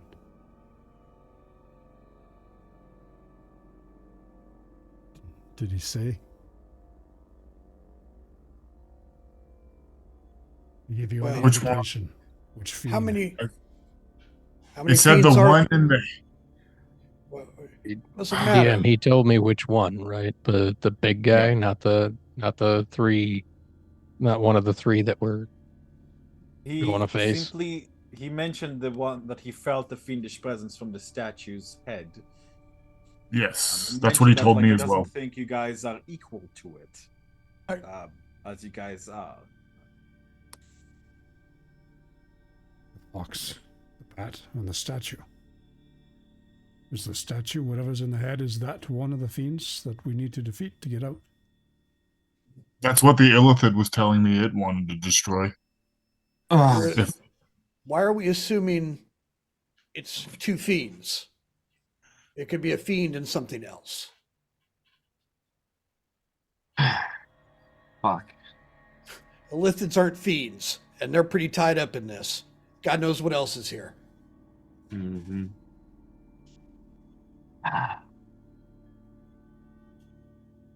God There's damn. fey magic. This is crazy shit. But yes, whatever this Illithid head thing does, you figure it out. We use it on Bat Guy. And if there's something else there, we have to be able to deal with it, whatever it happens to be, and if it wants to fight. Well, I guess the benefit is that being in the Amber Temple is that I feel like ditching someone here is going to be pretty easy. So if this Illithid son of a bitch ends up getting ideas, we toss it into whatever counts as a garbage disposal here. Like when we threw Dirt Mind into that ley line, he just smiles and looks at the head. Ironic. Yeah, fucking. Honestly, you see, Zahaviel was like saying to revive the son of a bitch. It is weak. It's weaker. Illithid could help. Well, I'm gonna be real. I'm not super trusting of Zahaviel's intuition when it comes to trusting and distrusting certain creatures. In my mind, he's 0-1 right now. Not to mention, when we do Illithid research, people would toss around rumors and shit that they didn't even have souls. Not that it matters, but I don't know how this resurrection business would go. I mean, if it's just intelligence, couldn't you grab it without even having to bring it back to life?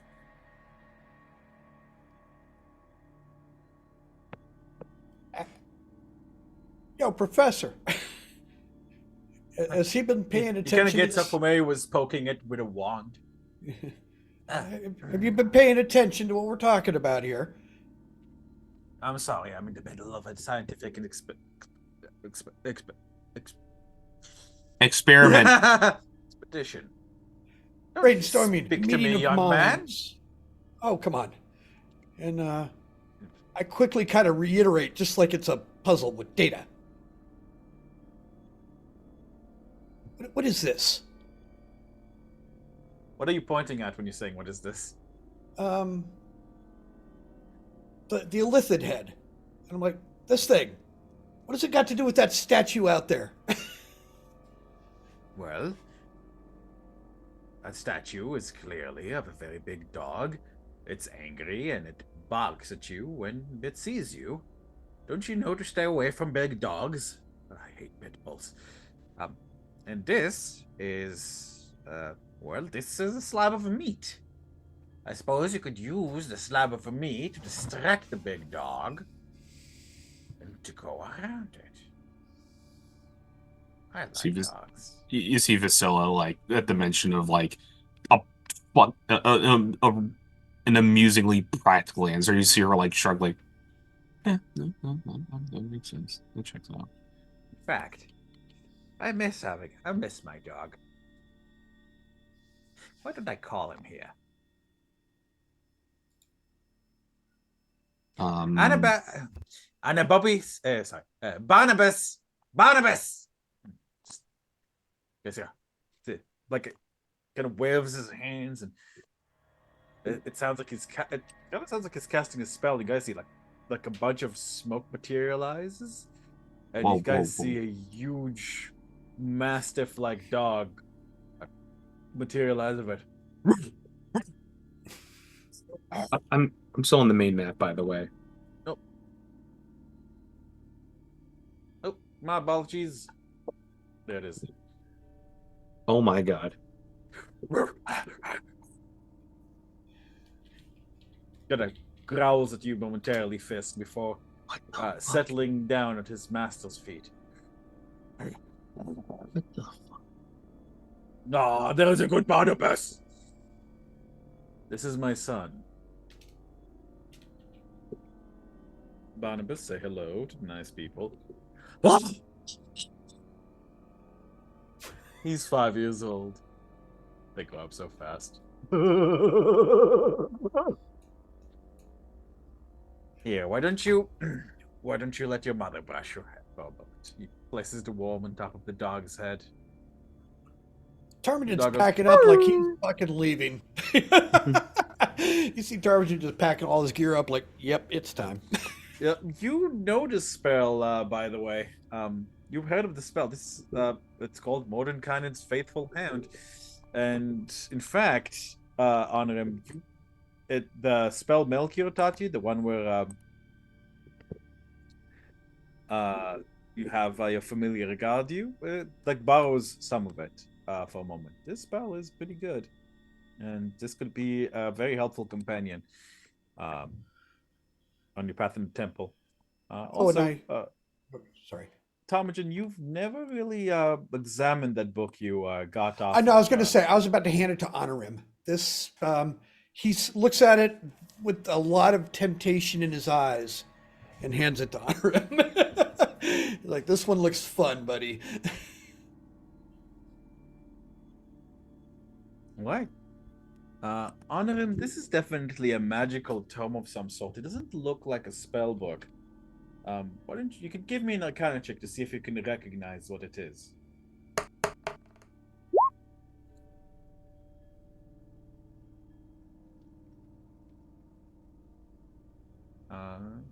Seeing the roll. 15. Even the most once you get past your basic training as a wizard, and you start like learning about the cool stuff, this is amongst one of the first legendary items a young wizard such as yourself hears about. Honorim, in your hand, you realize you are holding a tome of clear thought. This tome is magical in nature, and if you spend 48 hours over a period of 6 days or fewer studying the book's contents and practicing its guidelines, your intelligence score increases by 2, as does your maximum for that score. Unfortunately, then the manual loses its magic, but regains it after a century. It seems that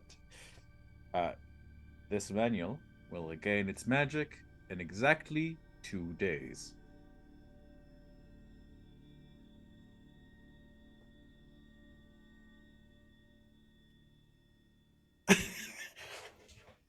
You're welcome. You want a bag of 200 gold for it? I'm sure you'll cover me when the time's right. I ain't worried about it. I have a book exactly like that one. Mine's better, though. Mine has flowers on it. Oh, very pretty. And I'll put it in the bag of holding. All right. So, crazy word man.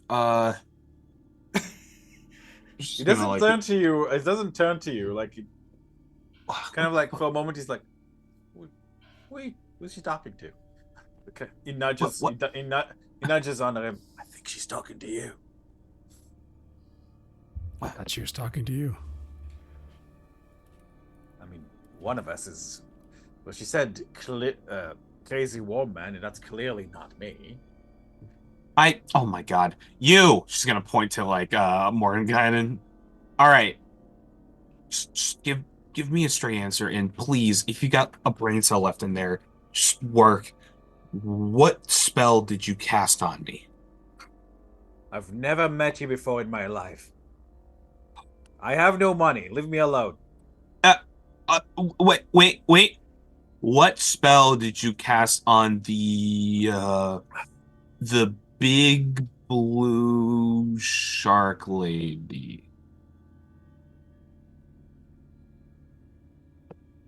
Remember from yesterday? The lab, your demo. Looks around. Who are you people?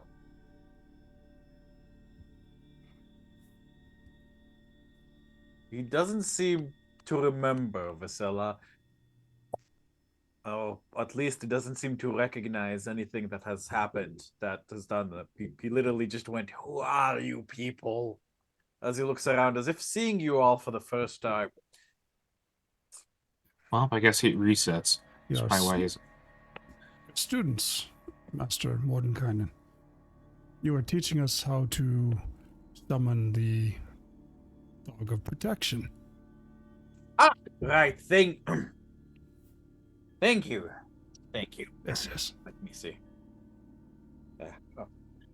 Actually, See Priscilla will like suck her lips in, just like annoyed. Jonathan he looks at Varys. Sorry, he looks at Fisk. Jonathan, did you finish marking those papers? They were due 3 days ago, and I have 50 students that are writing on those marks. Fisk, you have no idea what the fuck he's talking about. You've never been to university. You've No, never really been to a school. What marks? What? No, I don't even hear him. I'm still focused on Zahaviel. My eyes are closed. I hate grad students. Right. Let me see. Okay. Well, this is Barnabas. He is a spell of my own devisement, called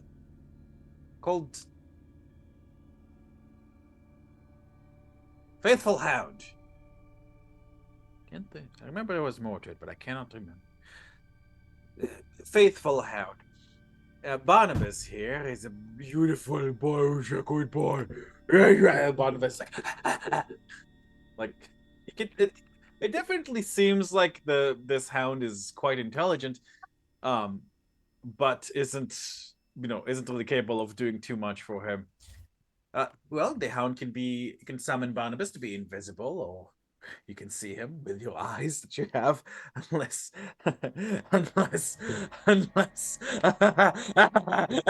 and somebody might want to stop him because he's starting to scratch one of his eyes out. I'm not a failure. I'm not a failure. I'm not a failure. Grab his They're dead. wrist, They're sir. dead. The spell. How do we cast it? Give me a persuasion check. And is anybody trying to stop him? I'm trying to hold him very gently. Yeah, No. yeah, we're like, this is some group home shit. Can you get him to persuade him to teach us the spell? Make sure this is... Yes, actually, at that moment, All right, that stop. moment- All right, buddy. She's gonna Daniel. try to- at that moment, I'm going to cast command and say, "Teach him," and I will try to cast command, which I have not added to my sheet yet. But Right. It has to be a one-word thing. Instruct. yeah, I'll say, okay, a Instruct. one-word thing. Let me look. I will say, "Obey," and point at Anorum. Okay, Honorum, give me your. Do you mean your child? Okay. You're pointing at Mordenkainen, not me, right? Or do you want me Yeah. to obey you? No. I was trying to say obey. Mordenkainen way That this- was obey directed Honorum. at Yeah. Mordenkainen. Yes. Okay, so Obey you're the- pointing obeying at you. Mordenkainen. He's like, Then you cast his No, spell. So I the pointed thing at was- Norm and tell him dance. Campaign was about to take a turn. Right. No. So obey wouldn't work because it has to be like a sentence, like a clear instruction. So if you just say obey, and then the thing about command is that like I think it lasts one turn. It's One an round. immediate reaction of some kind. Yeah. Yeah. Oh, okay. Yeah, I need to So read the. so yeah, spell. you could say relax or stop. Yeah, I'll say calm down. Like I'll take calm as that.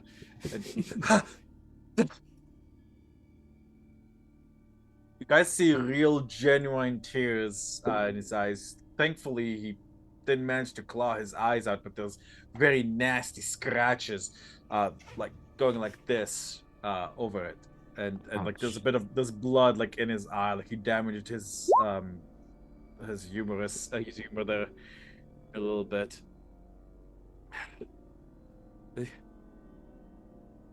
They're dead because of me. I couldn't help them with my magic. I'm sorry, young lady. Could you please let go? I'm very happily married. Yeah, that comment ends up like getting like a look of not necessarily shock but surprise and a moment like of like reflection. Like the Before tears she are still just in ca- his eyes, but now he's like smiling warmly at you as if you're like, just like, oh, I know that one can get overwhelmed when one studies quite amazing magic, and I know you wish to thank me, but I'm sure there's many young men your own age who would be more than willing to reciprocate. Whatever. It's like any like sympathy she has like evaporates as she just kind of like lets go. Okay. Ugh, Jesus. Thought he was being nice. Oh, like, No, she's just like the fucking comment of like, yeah, I'm just single. he said no. He says I'm not single. He's not. He's That's not trying what to I'm hit on saying. her, Is, the opposite. I know it, but it's like the presumption that's like annoying her. Like, Oh, okay. I yeah, was like the fact that it's he's happened for reacting like as this. if he hate on her. Like nothing. No, coming from the truth. it's the fact that He's he keeps very bringing it up. Well, you keep hanging on to him. He's crazy. He's going to put the complaint to the university board, Wah. to HR. Well, let me see. So, this is Barnabas. Barnabas can be invisible or not, depending on your wishes. And he waves a hand through him and is actually made of smoke. Cannot be harmed. If you decide on the password, which I did, then he will bark. It will alert you in some way. Also, it does not perceive illusions and can see invisible creatures. It can even reach and attack into the ethereal plane if you know what you're doing. He's a good boy. And a great son. Straight A student. Beautiful. So Yeah. proud. I am. You know what? It's it. Who's up for a little field trip today? Where to? It's such a beautiful day outside. It'd be such a shame to spend it all in class. Barnabas, Barnabas, I'm making you teacher's assistant today. Why don't you take the rest of these adorable people whose purpose in life I forget, and enjoy play outside. Why don't you, for a little bit? Woof. All right, Jonathan. This time he addresses you, honor him, even though earlier he called Fisk Jonathan. Could you make sure you are responsible for Barnabas and today, all right? Barnabas, you make sure to do everything Barnabas says as the best of your ability, all right? Good boy. And you're an excellent teacher's assistant. That'll be a bonus in your paycheck next quarter. Excellent. Thank you. Even I don't get paid. Right. I'm going to give control of. Actually, is it a large creature? I'm just think to check. I'll give you control of Barnabas there. If you like with that. Faithful hand. This is, as you're doing it, I gotta say, I thought last session was weird. What the fuck is happening right now? Let's call it a medium. Right, Barnabas is under your control there, on him. You should be able to wiggle him about.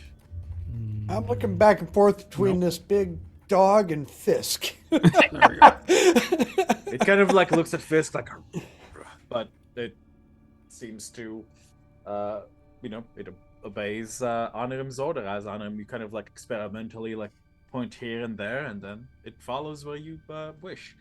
Anirim, for the proceeding, it's as if we're going to treat this as if you, more or less, are responsible for Barnabas. So unless so if you move it 100 feet from you, instead of Mordenkainen, it will last for 8 hours.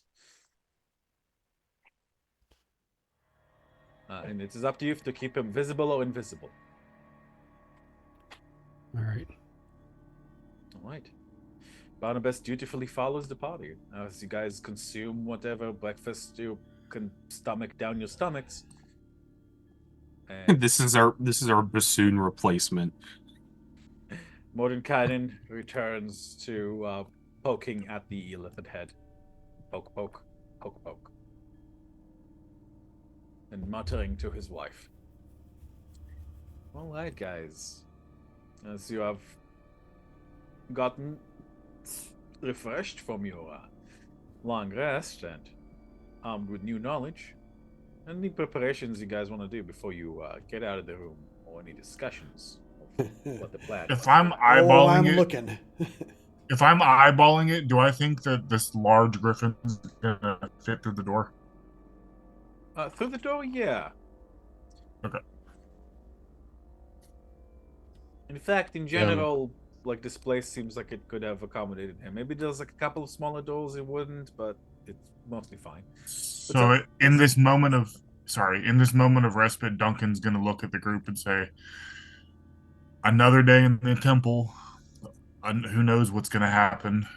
But I think if we stick together, if we don't get too far separated, today's the day we might get out." And I'm gonna use my inspiring leader feat, and everyone gets 10 or 16 temporary hit points. Oh fuck! All right, yeah, let's go. Woo! Holy shit!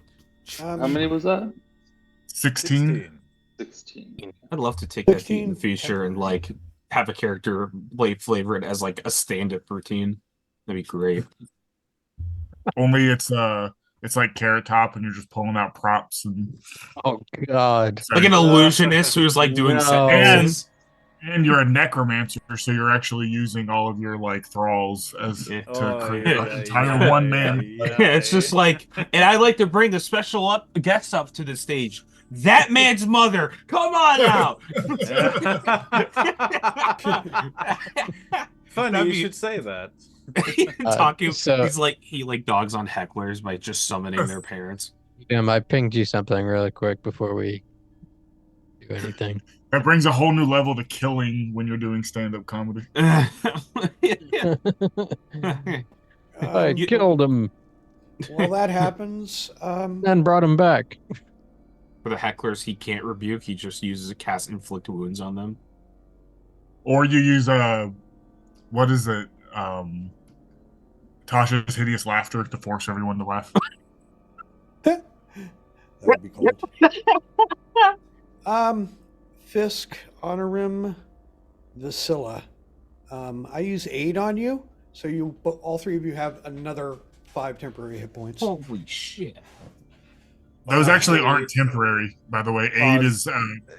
I would say probably that's a bad idea. You would know that temporary hit points. It's don't not. stack. It's not temp HP. It's not it takes temporary. extra. It's legit It's not HP. temp HP. 8 is Look real it up. HP. Aid is real HP. Yep. It's It's Your a. max that's the raises. benefit. to Aid. Jack? Is 8 in action? I always thought it was like a minute casting. That's awesome. Oh, yeah, no, it's pretty I damn. was gonna It say lasts- no. This should, My apologies, I misremembered. Yeah, you are Well, what- correct. Holy shit, that's Well, a what's Yeah. fun is you can stack that. You can stack that with extended spell as a sorcerer and get Yeah. like yeah. ton Tarmin of- is like, he's Divine like, Soul Sorcerer. You get like- HP. You get. yeah, One arm like, I drops to can't- the ground, one arm push-ups. shit. It also works as like a healing word in battle. If somebody's dropped, you can use aid to pop them back up. I Yeah, Honor him, yeah, how yeah, many days they said? I thought I said 2 days, right? 2 days for the book? 2 days, yeah. I could have Takes sworn 2 it days was over like a 6 minute. days. I'm gonna use 8. Well, and it's 2 apply it. days It's gonna be fucking For the hilarious. magic to come Oh, back that's gonna be so funny. for it. Oh, So, it's like, you- so basically, I cast like, aid. so like a century. So like 99 years plus what? 363 days have passed Yeah, it's, until it's ready to be used by Honor. He was probably so. Yeah, it's very clear Mordecai was probably planning to use it for himself. But, Yeah. it's Oops. yeah. Skill issue. Dusk will go to the door. Say to the group, You try to sneak up to the statue.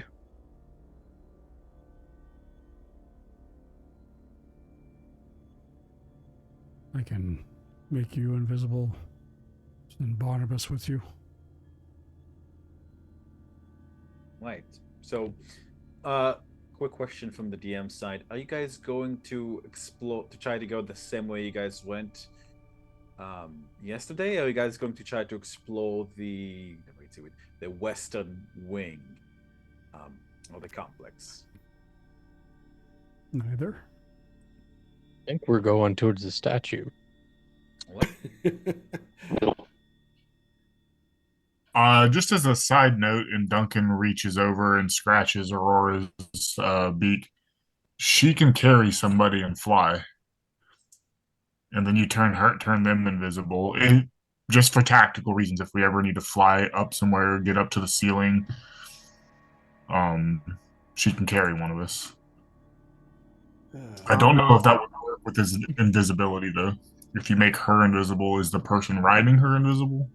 Unless it's you who does that, Duncan, I believe. If you cast invisibility on yourself, then Duncan, while riding, actually, that's I think that might be a feat. I'm not. I have to look it up. If this spell is find greater steed, any spell you cast while mounted on your mount reflects back onto the creature as well.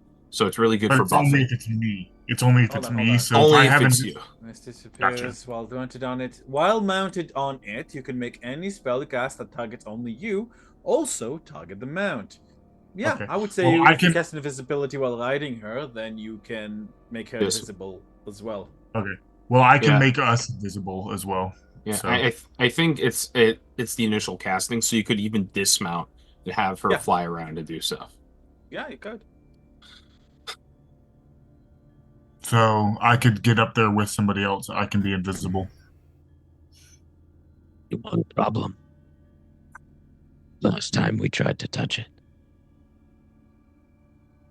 Doesn't like being touched. We won't touch it. We'll all go around the back and check out that. What was it at the back? Was it a door? Was it a stairway? a door, an opening or something. There was a passage of some kind. It's Some sort what of. I got from the speaking to everybody. Who was that? But yeah. And do I have?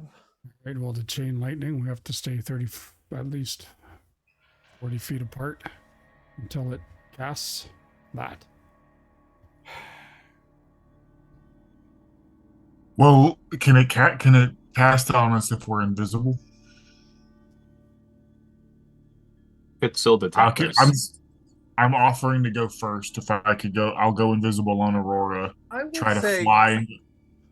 if I may, I think Duncan, Fisk, I think everybody here, because you're all either familiar with magic or familiar with killing monsters, please let's roll me Arcana, because that does raise a good point that your characters should realize. Yeah, it's all right. Because I wouldn't want you guys to like have a plan that your characters would know. Might not stay that work. Honor him, something clicks in your head, and you're like, ah, because you remember that thing had darkness all around it, but it was still able to target you guys. Yeah, Fisk, you make the realization too, as does Tom, as does Vasilla, and I will say as does Duncan. You realize that invisibility might not be able to fool its enemy. If it can see through darkness, it could have something small like Devil's Sight, or it could have something like blindness, or even True Sight. It is a gamble. It could, if it's just Devil's Sight or something like that, it wouldn't pierce your invisibility. But it is a gamble. Up to you.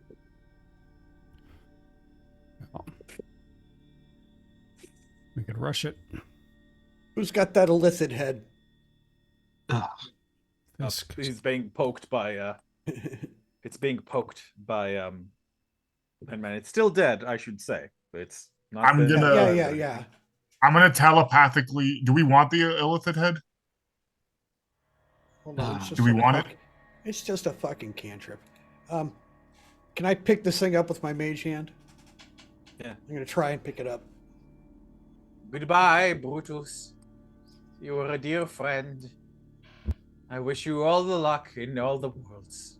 Morton kind of says to the departing head as it kind of floats away with the invisible mage hand. Shouldn't we try to like bring him out of here as well? I Look, think I- he's. Yeah.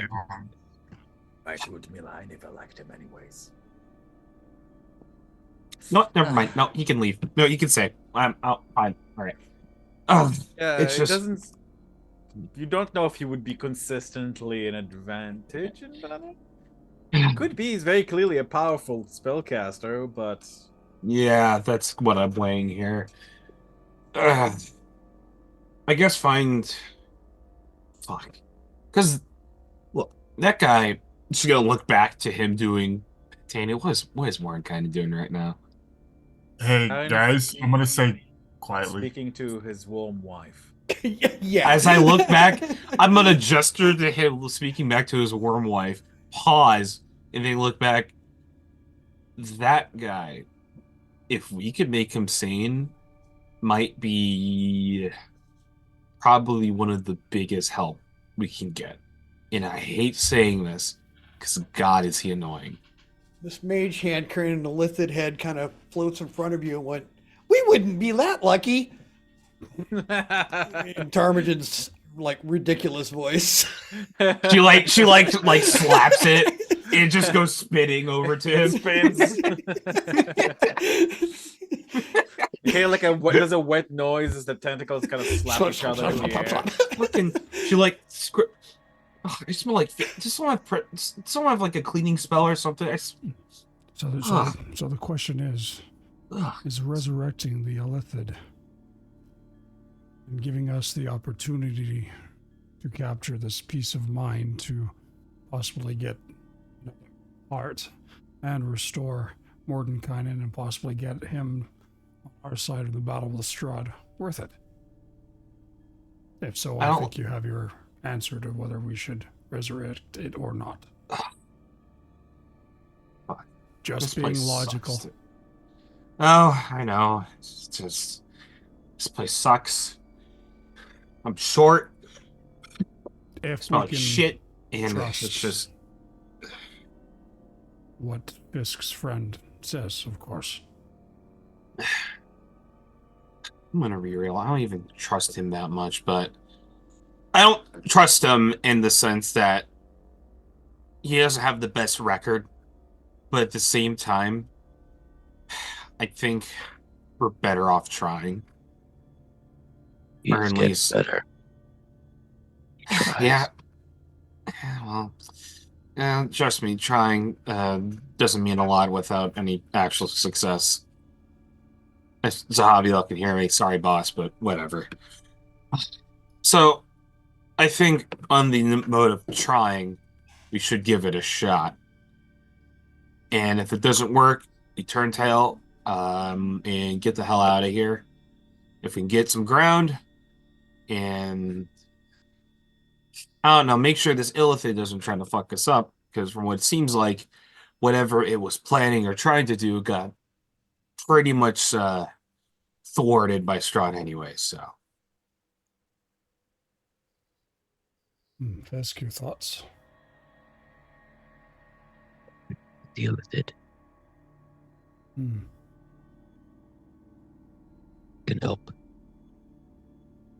It stops helping. Kill it. That usually works, I guess. Termagant? Yeah, it's time. It Yes. seems it's time. And pulls out Mother's Sorrow. If we revive it, is it just still going to be ahead, or is it going to come back in like full?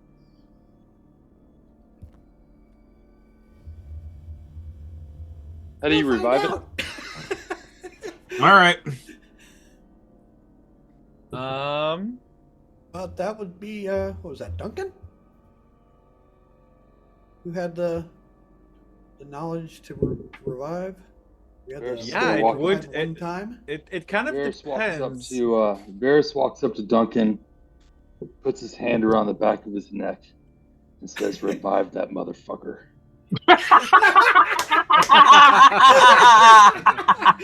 Bingo. Yeah, Duncan. So that was Fisk that has that, not Duncan. But still, that's extremely funny because hey, I mean, you know that Duncan is a healer, so possibly yes.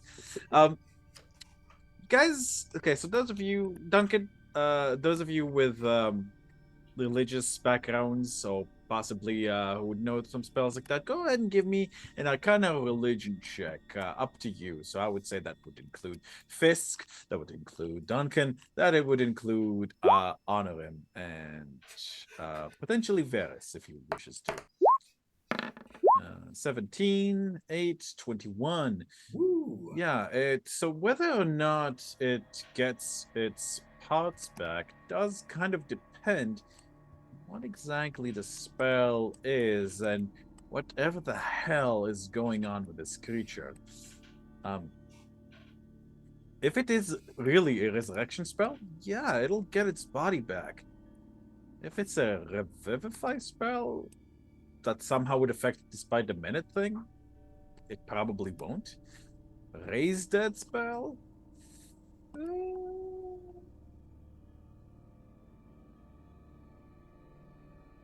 No.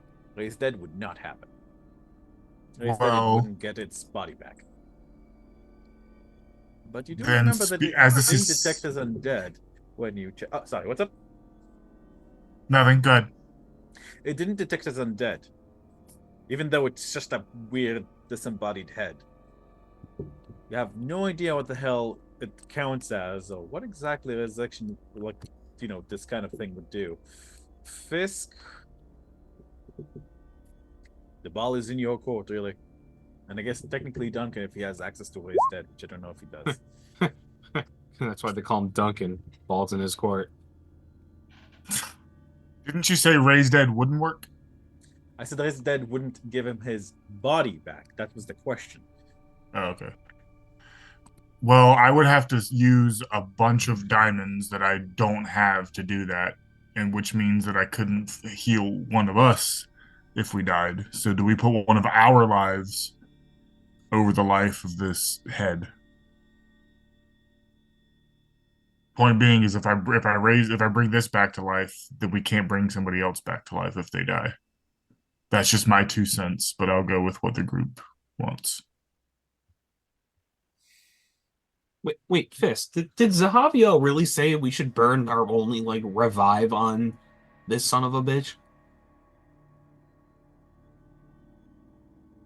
What's happening out here? Ability to do it.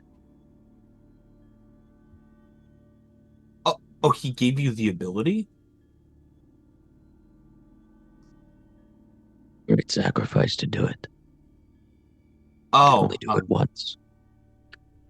I guess that changes things. Okay. Good news, Duncan. You don't gotta use your shit. So what do we have to do for this?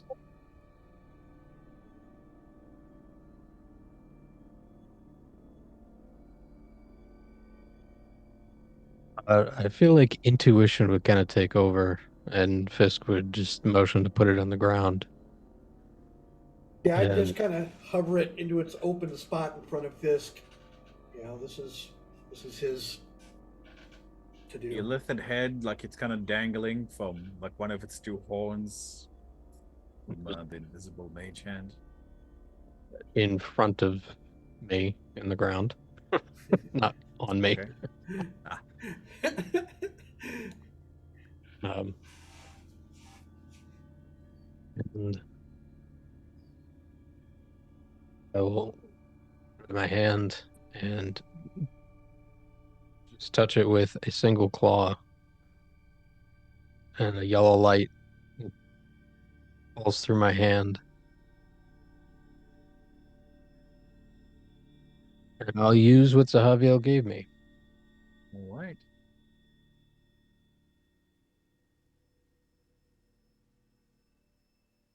Okay.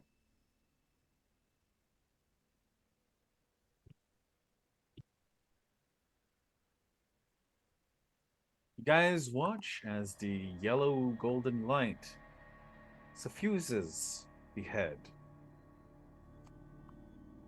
And for a moment, nothing happens. And then you guys see as strange yellow light materializes, outlining a skeletal system, solidifying into bones connected to the head. And then muscle, flesh, tissue, nerve, all begin like it's as if like the body is sloughing flesh on in reverse.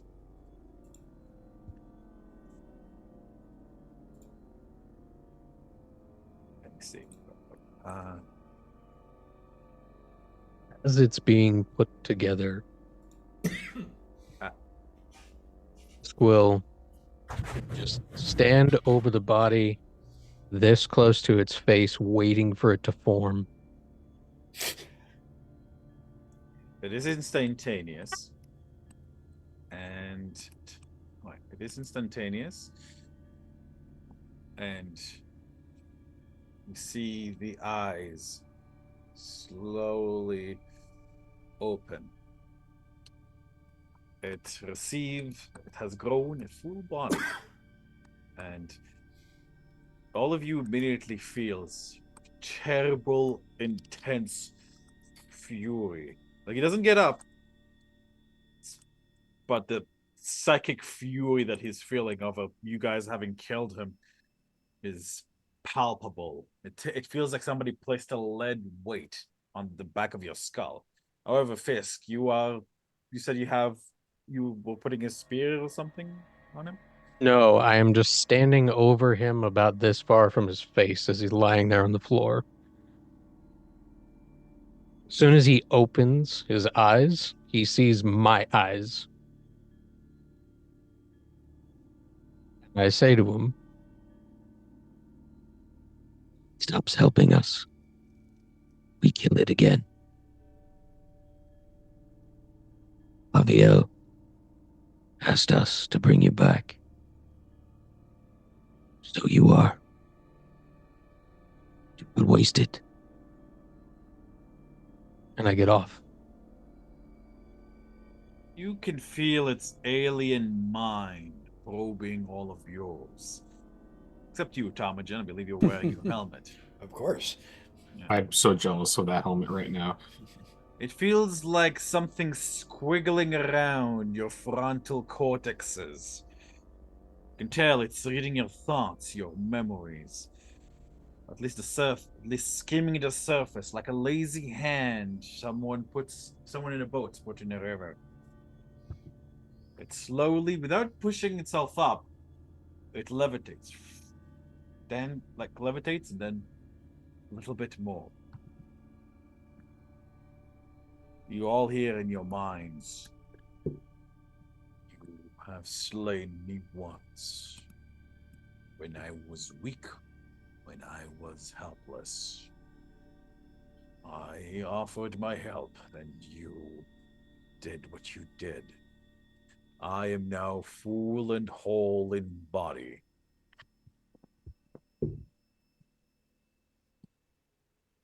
And I know we are trapped here. I propose a temporary alliance. Until we escape the Amber Temple, we shall not move against each other, and I shall not attempt to dominate any of the Grey Company. However, know this. You have made an enemy of the Mind Flayers. You have made an enemy of the Enlightened One. You made my camera fall.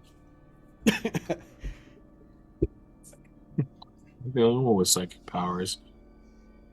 Varys will look at the mind flare and Pretend that, he's still kind of still fresh from being dead. So he kind of stumbles for a moment in the air and over his words. I'll point to I'll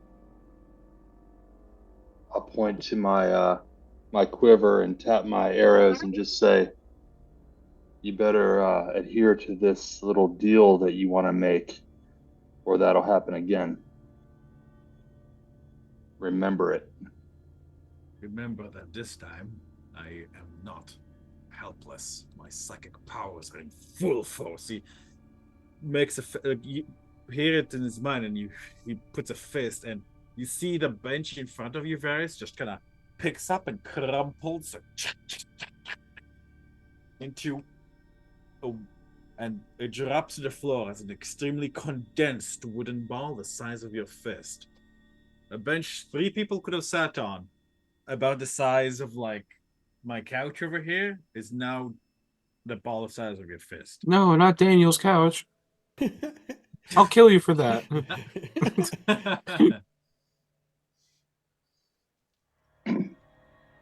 Just remember. It is within my interests to not start enmities. Although I am outnumbered, I am confident I could overpower you, but that does not promote me towards my goals. Interests are the only reason he is alive. First task The reason is the statue. statue. Says that you can suppress it. Got like a demon in its head or something. Fingers to its head. It is no statue. Within the statue's skull, an Akanaloth resides. I can feel its angry thoughts. It is trapped here, just as we are. If I probe Something it lies deeper, behind the statue. I can distract it. Or I can make it ignore our presences here.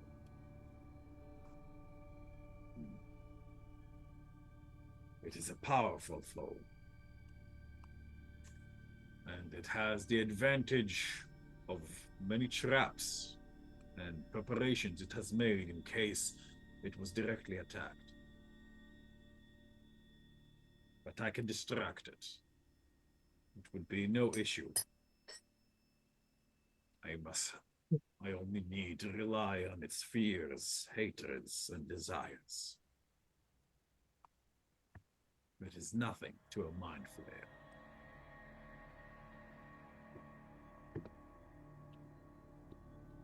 Distracted so we can do what? It. Whatever you wish. Get it.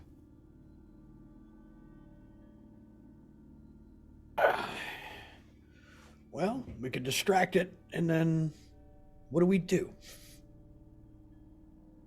I would propose you move about the temple without being showered with lightning, for one.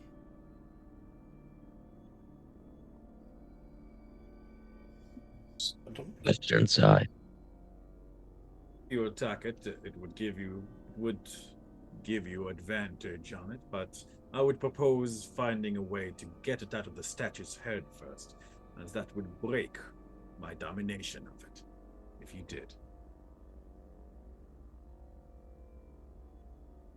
I can also attempt to wrest its knowledge from it, although that would require more concerted effort on my part, which for the moment I don't see what I should supply.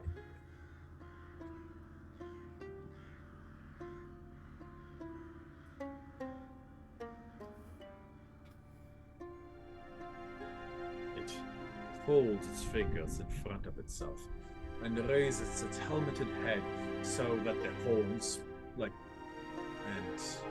its height look even more impressive. Please lead the way.